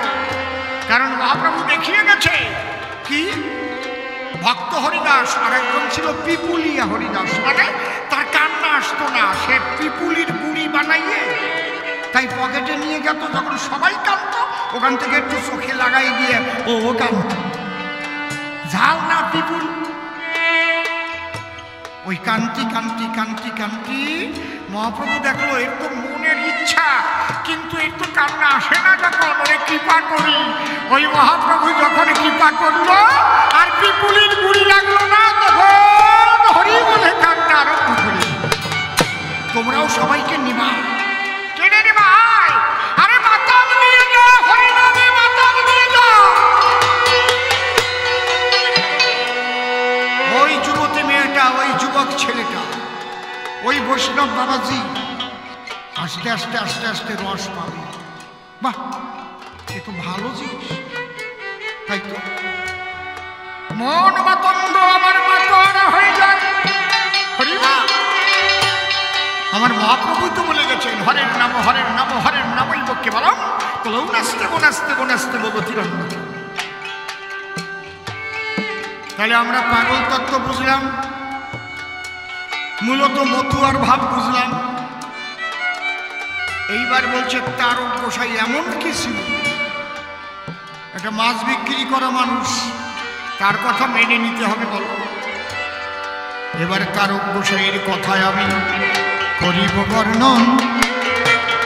আমি জ্যান্ত কথা শুনাইব, শোনেন ভক্তগণ। ঠিক করে না? আমাদের এশিয়া মহাদেশের মধ্যে যে আমার কথা আপনারা পরিষ্কার বুঝতে পারছেন তো? জড়িয়ে যাচ্ছে না তো? মাইকের জন্য অসুবিধা হচ্ছে না তো? শোনেন এবার, এশিয়া মহাদেশের মধ্যে সর্বপ্রথম ফোকলোর ডিপার্টমেন্ট মানে লোক সংস্কৃতি বিভাগ,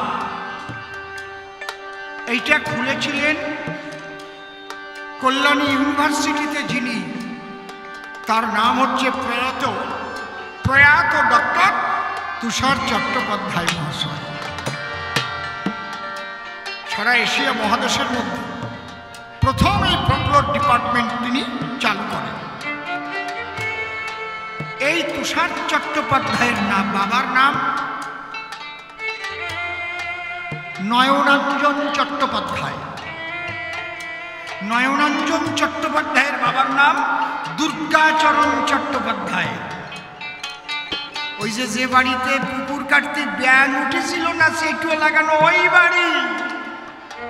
আরে তারক ঘোষের বাড়ি কাছে বাড়ি। অনেকে জানে না, আজকে শুনে যাও। আমি অসীম সরকার তুষার বাবুর সঙ্গ করেছি একাধিকবার। যখন শ্রদ্ধেয় বিরাটদা প্রথম ডক্টরেট করবার জন্য এই মতুয়াদের নিয়ে তুষার বাবুর আশ্রিত হয়ে ঘুরেছিল, তখন আমি তাকে সাথ দিয়েছি। তুষার বাবু এত মতুয়া ছিলেন, ওনার চোখের জল মার্বেলের মতো গোল হয়ে হয়ে ছিটে পড়ত হরিনামে। বুঝতে পারছেন? জীবনে পৈতে নেই না। আমি জিজ্ঞেস করেছি, পৈতা নেননি কেন? মতুয়া হতে গেলে পৈতা নিলে হয় না বাবা। পৈতা নিলে যে আমার ব্রাহ্মণের অহংকার বাড়বে, তাকে আমি পৈতা নেইনি। আমি সবার সঙ্গে মিশে যাই হরিনাম ধরে।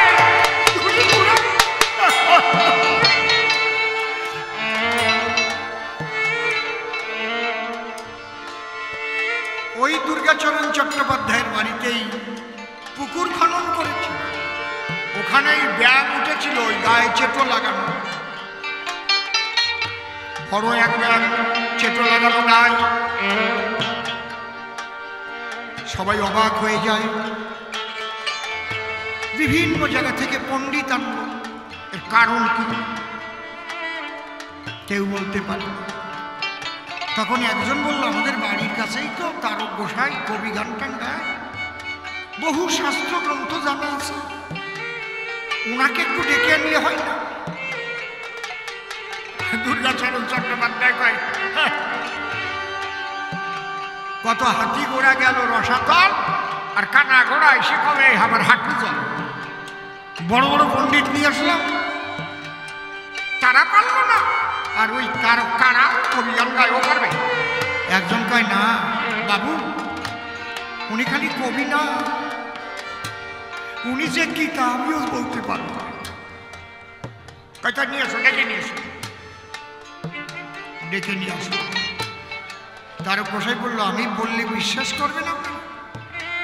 বলো দেখি কি ব্যাপার। বলে, এই ব্যাংকটা হচ্ছে আগের জন্মে ছিল একটা কামুক গুরু, লোভী গুরু। এর শিষ্যদের শোষণ করে খেয়েছে, শিষ্য পত্নীর সঙ্গে রমণ করেছে। সেই অপরাধের ফলে এবার ব্যাং খুলে জন্ম নিয়েছে।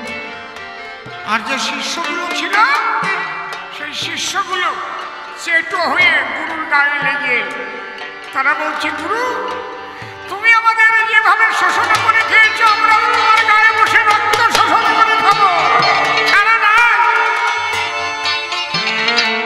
ওই সত্যি গুরুর মধ্যে শিষ্য। দুর্গাচরণ চট্টোপাধ্যায় বলল, তোমার কথা বিশ্বাস করতে হবে, তার কারণ কি? তোমরা কবি গান গাইয়ে বেড়াও, সত্যি ডেরে মিথ্যে করো, মিথ্যে ডেরে সত্যি করো, আমরা জানি না। তখন তারক গোসাই বললেন, ঠাকুর মশাই, এ উদ্ধার হবে কিসে সেটাও বলে দিতে পারি। কিসে? যদি কোনো মহামানবের চরণে স্পর্শ পায়, যদি কোনো মহামানবের চরণে স্পর্শ পায়, তাহলে এই জন্ম থেকে গুরু শিষ্য উদ্ধার হয়ে যাবে। এই কথা যেই বলেছে, ওই ব্যাং লাভ দিয়ে আমার তারকের চরণে পড়ে দেহ ত্যাগ করেছে। হরি হরি বল, তারক চাঁদ প্রেমানন্দে হরি হরি বল।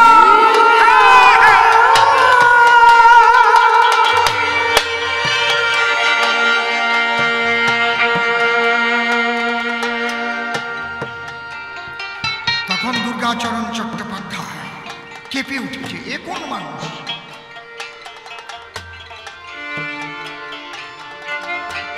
এই যে ওই বাড়ি তারক গোসাইরে মানা আরম্ভ করল। খুব লক্ষ্য করে শুনবেন,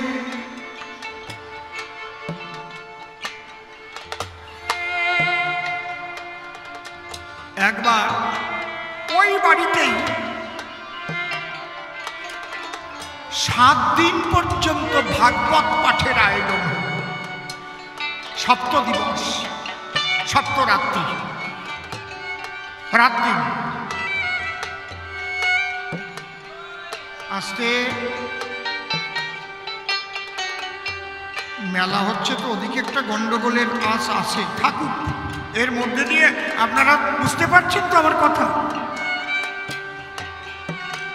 বাড়ি গিয়ে যদি ভাবতে পারেন এমন একটা কথা যদি আমি না বলতে পারি, আমার কবি গানটাও বৃথা। ছোট 7 দিন ভাগবত পাঠ, তারক গোসাই গিয়ে বসল সেই ভাগবত পাঠ শুনতে। পাঠকরা যখন এক একজন পাঠ করে আর তারক গোসাই শ্লোকগুলো যখন পড়ে খুব আনন্দ ভরে, গায়ে শিহরণ দেয়। আর যখন ওর ব্যাখ্যাগুলো করে, যে জায়গায় ভুল পড়ে অমনি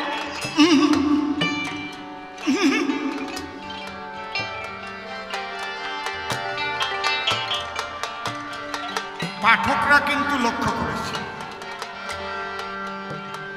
তখন পাঠকরা ডেকে বলছে, আচ্ছা আপনি কে? এইভাবে আপনি ভাগবত পাঠের সময় আপনি বাধা দিচ্ছেন, তার মানে আমাদের হচ্ছে না। আমি যদি কোনো ভুল ব্যাখ্যা করি, কেউ তো এরকম ঠিক পাবো না। এই গানটা বিজয় সরকারের গান, ওনার নাম দিয়ে গেল কেন? কি বুঝেছেন কি বলছি? পোষা পাখির গান যদি আমি আমার নাম দিয়ে গাই, তাহলে আপনারা কি করবেন? করবেন না? বলছে বলো এইভাবে আলু ঝুল দেও কেন? বলছে আপনারা এত সুন্দর শ্লোকগুলো ব্যাখ্যা করছেন, কিন্তু যখন শ্লোকে টিকা করছেন তখন আপনাদের কোথাও কোথাও মনে হয় ত্রুটি হচ্ছে। আর এত বড় কথা, আমরা নবদ্বীপের পণ্ডিত, আদ্য মধ্য কাব্য তীর্থ পাশ করো, আমরা সব ভাগবত ব্যাখ্যা, তুমি কে? তখন বলছে কোথায় ভুল আছে বলতে হবে। তখন বলছে তাহলে ভাগবত ধরুন। আরে আমার তারক রে, ভাগবতের প্রথম শ্লোক থেকে তারক গোসাই শেষ শ্লোক পর্যন্ত ভাগবত হাতে নিয়ে দেখে বলে নাই, এবং কোন শ্লোকে ভুল হয়েছে তার খাঁটি ব্যাখ্যা কি তারক গোসাই তখন ওই ব্যাখ্যা করছে। আর প্রথম থেকে শেষ শ্লোক পর্যন্ত আমার তারক গোসাই ওখানে বসে সব বলে দিয়েছে। তখন ওই 7 জন ভাগবত পাঠক দুর্গাচরণ চট্টোপাধ্যায়কে ডেকে বললেন, আপনার বাড়ির পাশে আমরা তো গ্রন্থ ভাগবত পড়ি, আপনার বাড়ির পাশে জ্যান্ত ভাগবত বসবাস করে, আপনি বুঝতে পারেন নাই। সেদিন থেকে তাকে উপাধি দিল তারক ভাগবত, উপাধি পেল। প্রেমানন্দে হরি হরি বলো, হরি বলো, হরি বলো।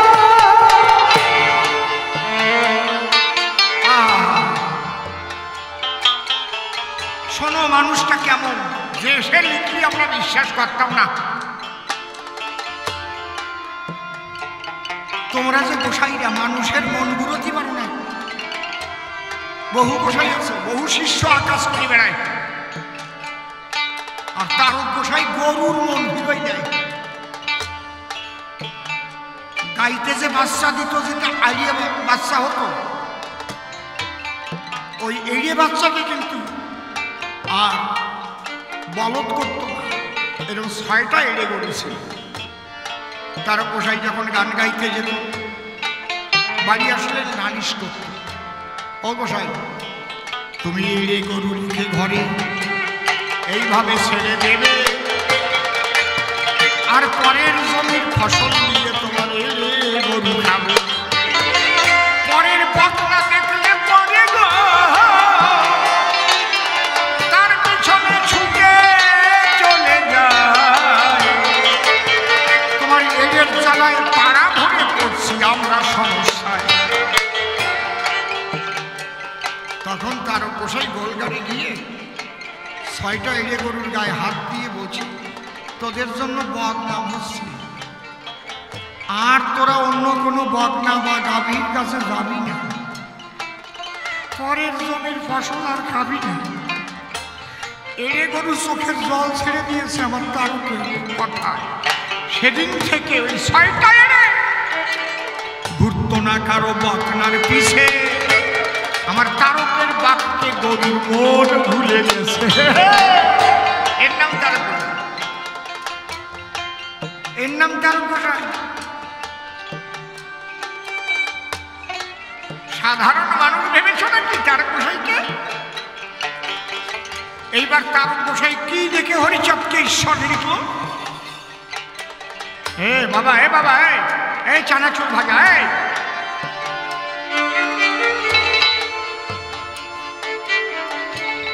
তুমি বিক্রি করো, তুমি কোন সাহসে ওই জায়গায় ঝুনঝুনি বাজাচ্ছ? এই জায়গায় কবি গান হচ্ছে, তুমি ঝুনঝুনি বাজাচ্ছ, এমনি আস্তে আস্তে বিক্রি করো। বিক্রি করে ওরে বাধা দিয়েন না, ও তো পেটের গায়ে আসছে, কিন্তু ঝুনঝুনি বাজানো খেয়াল এইটুক বুদ্ধি তোমার থাকবে না বাবা। তুমি তো আমার ঘরেরই ছেলে।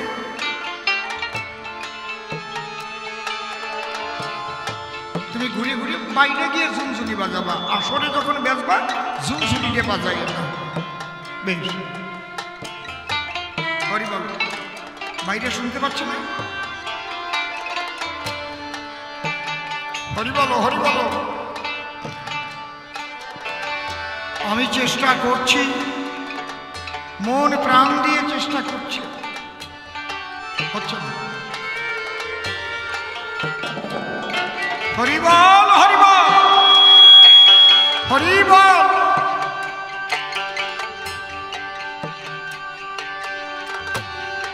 হরি বল, হরি বল, হরি বল। এ বাবা ভলিউম দাও, ভলিউম। ও এত ভালো ভালো কথা রে, আজকে এত সুন্দর প্রশ্ন করেছে না, মনটা ভরে গেছে একদম। কারণ প্রশ্ন ভালো না হলে তো আর কথা আসে না জবাবে। কি বাবা?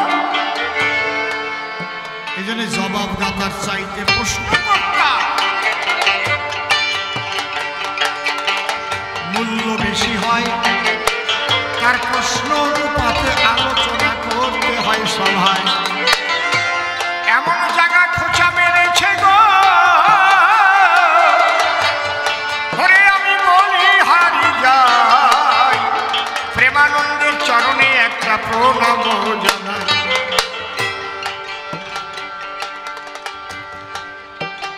মা, আমি কোনো রকম কোনো বাজে কথা বলে কিন্তু আপনাদের সময় নষ্ট করছি না। এর মধ্যে দুটো গল্প বললে আরো আধা ঘন্টা কেটে যেত।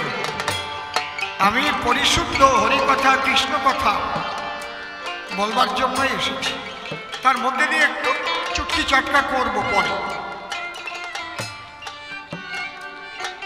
তাহলে তারক গোসাই কেন হরিচাঁদকে পূর্ণ ব্রহ্ম পূর্ণানন্দ কয়? ভগবানকে ঈশ্বর বলে দিয়েছে পরিচয়। এই তারক গোসাই ছিলেন একজন মহাবৈষ্ণব। প্রথম জীবনে দাদার সঙ্গে তিলক করতেন। বলুন বাড়ালে কি কোন বাড়ি? আমি তো এই জীবনে শুনি নেই কোনদিন। মাইকের ভলিউম কোনটা, টোন কোনটা, ভলিউম কোনটা? এইটার আপনাদের ভলিউম কোনটা? ভলিউমের সুইচ কোনটা? ভলিউমের সুইচ কোনটা? এটার ওইটা ভলিউমের সুইচ। একটু বাড়ান তো দিন ভলিউমের সুইচ। হ্যালো হ্যালো, বাহ, হ্যালো, হ্যাঁ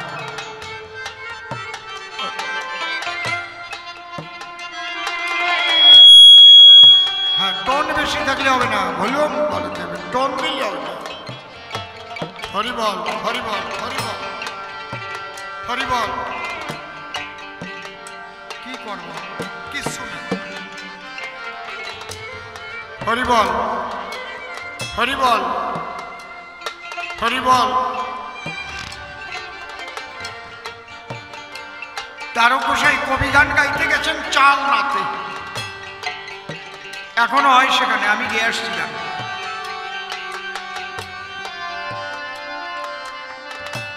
ওই চালনার আসরে কবি গান গাইতেন তারকসাই। পরে বলছি ঘটনা, একটা বিশাল ঘটনা আছে, এখনো আপনারা গেলে দেখতে পারবেন।